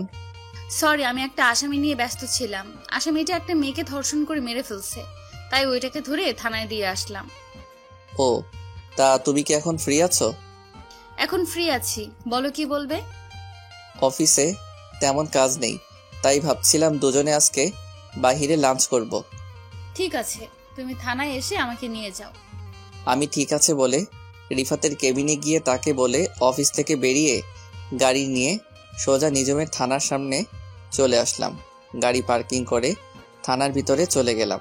থানার ভিতরে ঢোকার সাথে সবাই আমাকে সালাম দিতে লাগলো। আসলে সবাই আমাকে চিনে, সেজন্য। আমি থানার ভিতরে ঢুকে নিঝুমের কেবিনের সামনে গিয়ে বললাম, আমি কি ভিতরে আসতে পারি? SI ma'am. Sorry, SI ma'am এখন বিজি আছে, অনুগ্রহ করে কিছুক্ষণ অপেক্ষা করুন। আমাকে দেখে নিঝুম হাসতে হাসতে কথাগুলো বলল। তখন আমি ভিতরে ঢুকে বললাম, সরি ম্যাম, আমার একটু তাড়া আছে, কাজটা রেখে আমাকে একটু সময় দেন। কিন্তু মিস্টার, থানা তো আপনার কথা মতো চলে না। তাই নাকি? তাহলে তো যা করার আমাকেই করতে হবে। এই বলে আমি নিজমের হাতটা ধরে টানতে টানতে থানা থেকে বাহির করে গাড়ির ভেতরে নিয়ে আসলাম। থানার সবাই আমার কাহিনী দেখে হাসতে লাগলো। নিজুম লজ্জা পেয়ে মাথা নিচু করে ফেললো। তো ম্যাম, আপনি তো আর থানার ভিতরে নেই, এখন আপনি কার কথা মতো চলবেন? এখন আমার এই জানটার কথা মতো চল। এবার তাহলে লক্ষ্মী মেয়ের মতো বসে থাকেন। এই বলে আমি গাড়ি নিয়ে একটা রেস্টুরেন্টের সামনে গিয়ে দাঁড়ালাম। গাড়ি থেকে নেমে দুজনে রেস্টুরেন্টের ভিতরে গেলাম। খাবার খেয়ে নিজুমকে থানায় নামিয়ে দিয়ে আমি অফিসে চলে আসলাম। দেখতে দেখতে আরও একটা মাস চলে গেল। আমি এখন একটা গোডাউনের ভিতরে বসে আছি।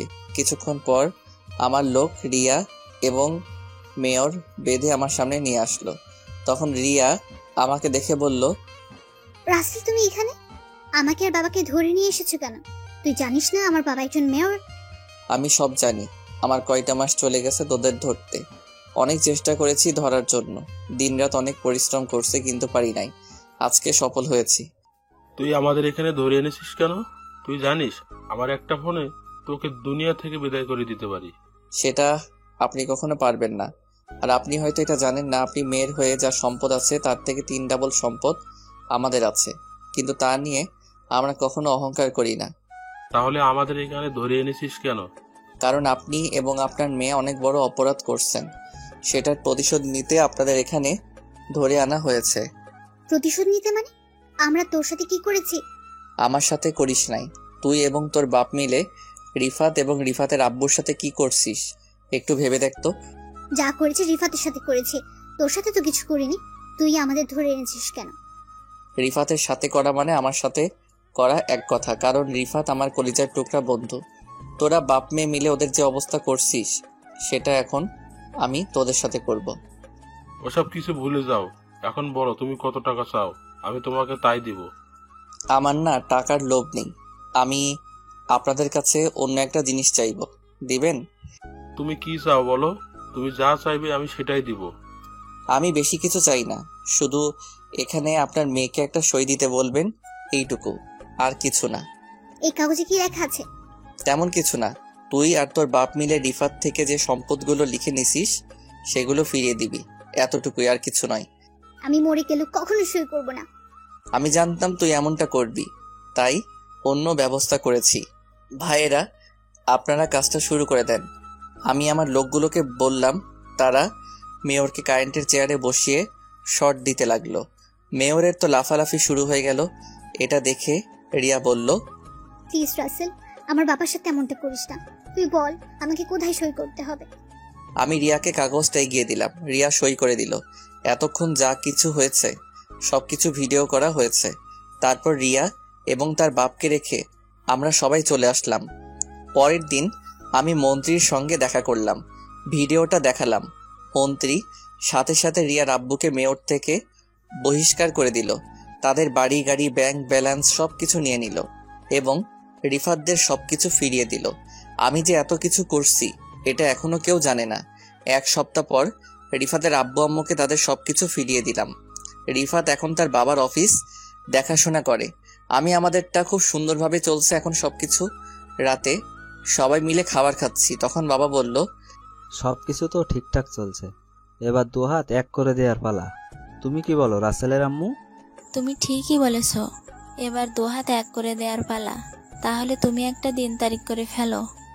আব্বু আম্মু, আমি তো কিছুই বুঝতে পারছি না, তোমরা কিসের কথা বলছো? আমি আর তোর আব্বু সব কিছু জানি। নিজুম আর তুই দুজন দুজনকে ভালোবাসিস, তাই ভাবছি লুকিয়ে লুকিয়ে আর প্রেম ভালোবাসা করতে হবে না। তার চেয়ে ভালো দুজনের হাতে এক করে দিই। নিজুম আম্মুর কথা শুনে বসা থেকে উঠে রুমে চলে গেল। আমিও আর বসে না থেকে রুমে চলে আসলাম। আমাদের দুজনকে এভাবে চলে যেতে দেখে আব্বু আম্মু দুজনেই হাসতে লাগলো। আজ আমার আর নিজুমের বিয়ে হয়ে গেছে। খুব ধুমধাম করে বিয়েটা হয়েছে। বাংলাদেশের নামি দামি সব লোকজন এসেছে। রিফাতের আব্বু আম্মু এবং ফারিয়া এবং তার জামাইও এসেছে। রিফাত আর আরোহী মিলে আমার বাসরঘর সাজিয়েছে, তাই ওরা দুজন আমার রুমের সামনে দাঁড়িয়ে আছে। তখন রিফাত বলল, জামাইবাবু, আমাদের পাওনা দিয়ে তারপর ভিতরে ঢুকতে হবে। বন্ধু, আজকে নাই পরে দিব। আমার বউটা ভিতরে একা একা বসে আছে, আগে বাসর ঘরে বিলাইটা মেনে নেই। বিলাই মারবেন, আরো কত কিছু করতে পারবেন। আগে আপনাদের পাওনার 50,000 টাকা দিয়ে দেন। বড়লোক মানুষ তো, এত বেশি চাইনি। কি 50,000? তারপরে বলছিস বেশি চাসনি? আরোহী তো ঠিকই বলেছে, 50,000 তো বেশি তো আর চাইনি। কিরে, তোদের দুইজনের পরিচয় এত মিলে গেছিস, তোরা কিন্তু মনে রাখবি আমারও দিন আসবে, তখন কিন্তু 1 লাখের নিচে ভিতরে ঢুকতে দিব না। তোকে তো বিয়েতে দাওয়াত দিব না। আমি বিনা দাওয়াতে চলে যাব। দূর, এত কথা না বলে টাকা বের করো আর ভেতরে যাও। কি আর করার, মানি ব্যাগ থেকে কার্ডটা বের করে দিয়ে ভিতরে ঢুকে দরজা লাগিয়ে দিলাম। কার্ডটা দেওয়ার পর দুজনে আর একটা কথাও বলে নাই। তারা ভালো করে জানে আমার কার্ডে 50,000 টাকার বেশি থাকে। দরজা লাগিয়ে ভিতরে ঢুকে সামনে যাওয়ার পর যেটা দেখলাম সেটা দেখে আমার গলা শুকিয়ে গেল। সামনে তাকিয়ে দেখি নিঝুম পিস্তল নিয়ে আমার দিকে ধরে আছে। তখন আমি বললাম, কি ব্যাপার, তুমি আমার দিকে এইভাবে পিস্তল ধরে আছো কেন? হারামজাদা, বাসর ঘরে ঢুকতে তোর এত সময় লাগে কেন? ওরা যা চাইছে তা দিয়ে চলে আসতে। তুমি জানো ওরা আমার কাছে থেকে কত টাকা চাইছে? জানি, আমি সবকিছুর ভেতর থেকে শুনেছি। রাত বাজে 2টা, 2 ঘন্টা পর সকাল ভোর হয়ে যাবে। বাসর করবে কখন? আমার ওই 2 ঘন্টা যথেষ্ট, এর থেকে বেশি সময় নিব না। কিন্তু তোমাকে তো আজকে বাসর করতে দিব না। তুমি ভেতরে দেরি করে এসেছো, তাই আজকে পুরো রাত আমার পা টিপতে হবে তোমাকে। সরি কলিজা, এই রাতের জন্য মাফ করে দাও। এই রাত একবার আসে। আমি কোনো কথা শুনতে চাই না। ওয়াশরুমে ঢুকে ওযু করে আসো। দুজনে আগে 2 রাকাত নফল নামাজ আদায় করে আসি। কি আর করার, এসআই বউ বলে কথা। ওযু করে দুজনে 2 রাকাত নফল নামাজ আদায় করলাম। নিঝুম বিছানায় শুয়ে পড়ল আর আমাকে বলল তার পা টিপে দেওয়ার জন্য। আমি বিছানায় উঠে নিঝুমের পা দুটো টিপতে লাগলাম। কিছুক্ষণ পর আমাকে বিছানায় ফেলে দিয়ে গলা চেপে ধরে বলল, ওই হারামি, আমি যেটা বলবো তুমি কি তাই করবে নাকি? তুমি তো বলছো তোমার পা টিপে দেওয়ার জন্য। আমি বলছি তাই বলে তুমি সেটা করবে নাকি? জোর করে বলতে পারো না? আমি তো এমনি মজা করলাম। আমি সবসময় তোমার কথা মতো চলবো। আদেশ যখন পেয়েছি তাহলে শুরু করে দেই। শুরু করার আগে বললে না তো বউ সাজে আমাকে কেমন লাগছে? তুমি তো আমার কাছে সবসময় সুন্দর, খালি খালি এত আটা ময়দা মাখার কি দরকার ছিল? বিয়ের সময় একটু মারতে হয়। এখন লাইট বন্ধ করে আসো। লাইট বন্ধ করতে হবে না, আমার পাঠক পাঠিকা একটু দেখুক কিভাবে বাসর করতে হয়, তারা একটু শিখুক। তোমার দেখি লজ্জাশরম বলতে কিছুই নেই। তোমার পাঠক পাঠিকা বাসরাতে কি করবে সেটা কি আমাদের দেখাবে? দেখাবে। আমি জানি আমার পাঠক পাঠিকা অনেক ভালো মানুষ। কি গো, আন্নেরা আমাদের দেখাবেন না? ওই দেখছো, তারা বলছে দেখাবে। তোমার মাথা বলছে। যাও গিয়ে লাইট বন্ধ করে আসো। কি আর করার, এসআই বলছে না বন্ধ করলে থানায় নিয়ে 144 ধারা মামলা দিবে। আমি বিছানায় থেকে উঠে লাইটটা বন্ধ করে দিয়ে আসলাম। বিছানায় এসে নিঝুমের পুরো শরীরে কিস করতে লাগলাম। নিঝুমের ঠোঁটের উপর হামলা শুরু করলাম, নিঝুমের পেটের উপর হাত বোলাতে লাগলাম। তারপর আস্তে আস্তে নিঝুমের শরীর থেকে সবকিছু খুলে ফেললাম। তারপর ইরানের মতো হামলা শুরু করে দিলাম। এটা কেমন হামলা বিয়ের পর বুঝতে পারবেন, অনেক দেখেছেন, আর দেখা লাগবে না। আমাকে তো এইটুকু দেখাবেন, বাকিটা ইতিহাস হয়ে থাকলো। দেখতে দেখতে আমার আর নিঝুমের সংসার ভালোই চলতে লাগলো। নিঝুম এসআই চাকরি ছেড়ে দিয়েছে, বাসায় এখন আব্বু আম্মুর খেয়াল রাখে আর আমি অফিস দেখাশোনা করি। এর ফাঁকে আরোহী আর রিফাতের বিয়ে ঠিক হয়ে গেল। আপনাদের সবার দাওয়াত থাকলো। রাইসা এখন কলেজে পড়ে, তো সবাই আমাদের জন্য দোয়া করবেন। নামাজ পড়ো মুসলিম বোন ও ভাই, নামাজ ছাড়া দুনিয়াতে শান্তি নাই। নামাজের কথা রেখো স্মরণ, নামাজ দিয়ে সাজাও জীবন। নামাজ ছেড়ে করো না ভুল, নামাজ হলো ইবাদতের মূল। সুলম মুসলিম ভাই ও বোনেরা, 5 ওয়াক্ত নামাজ পড়ো, জীবনকে সুন্দরভাবে গড়ে তোলো।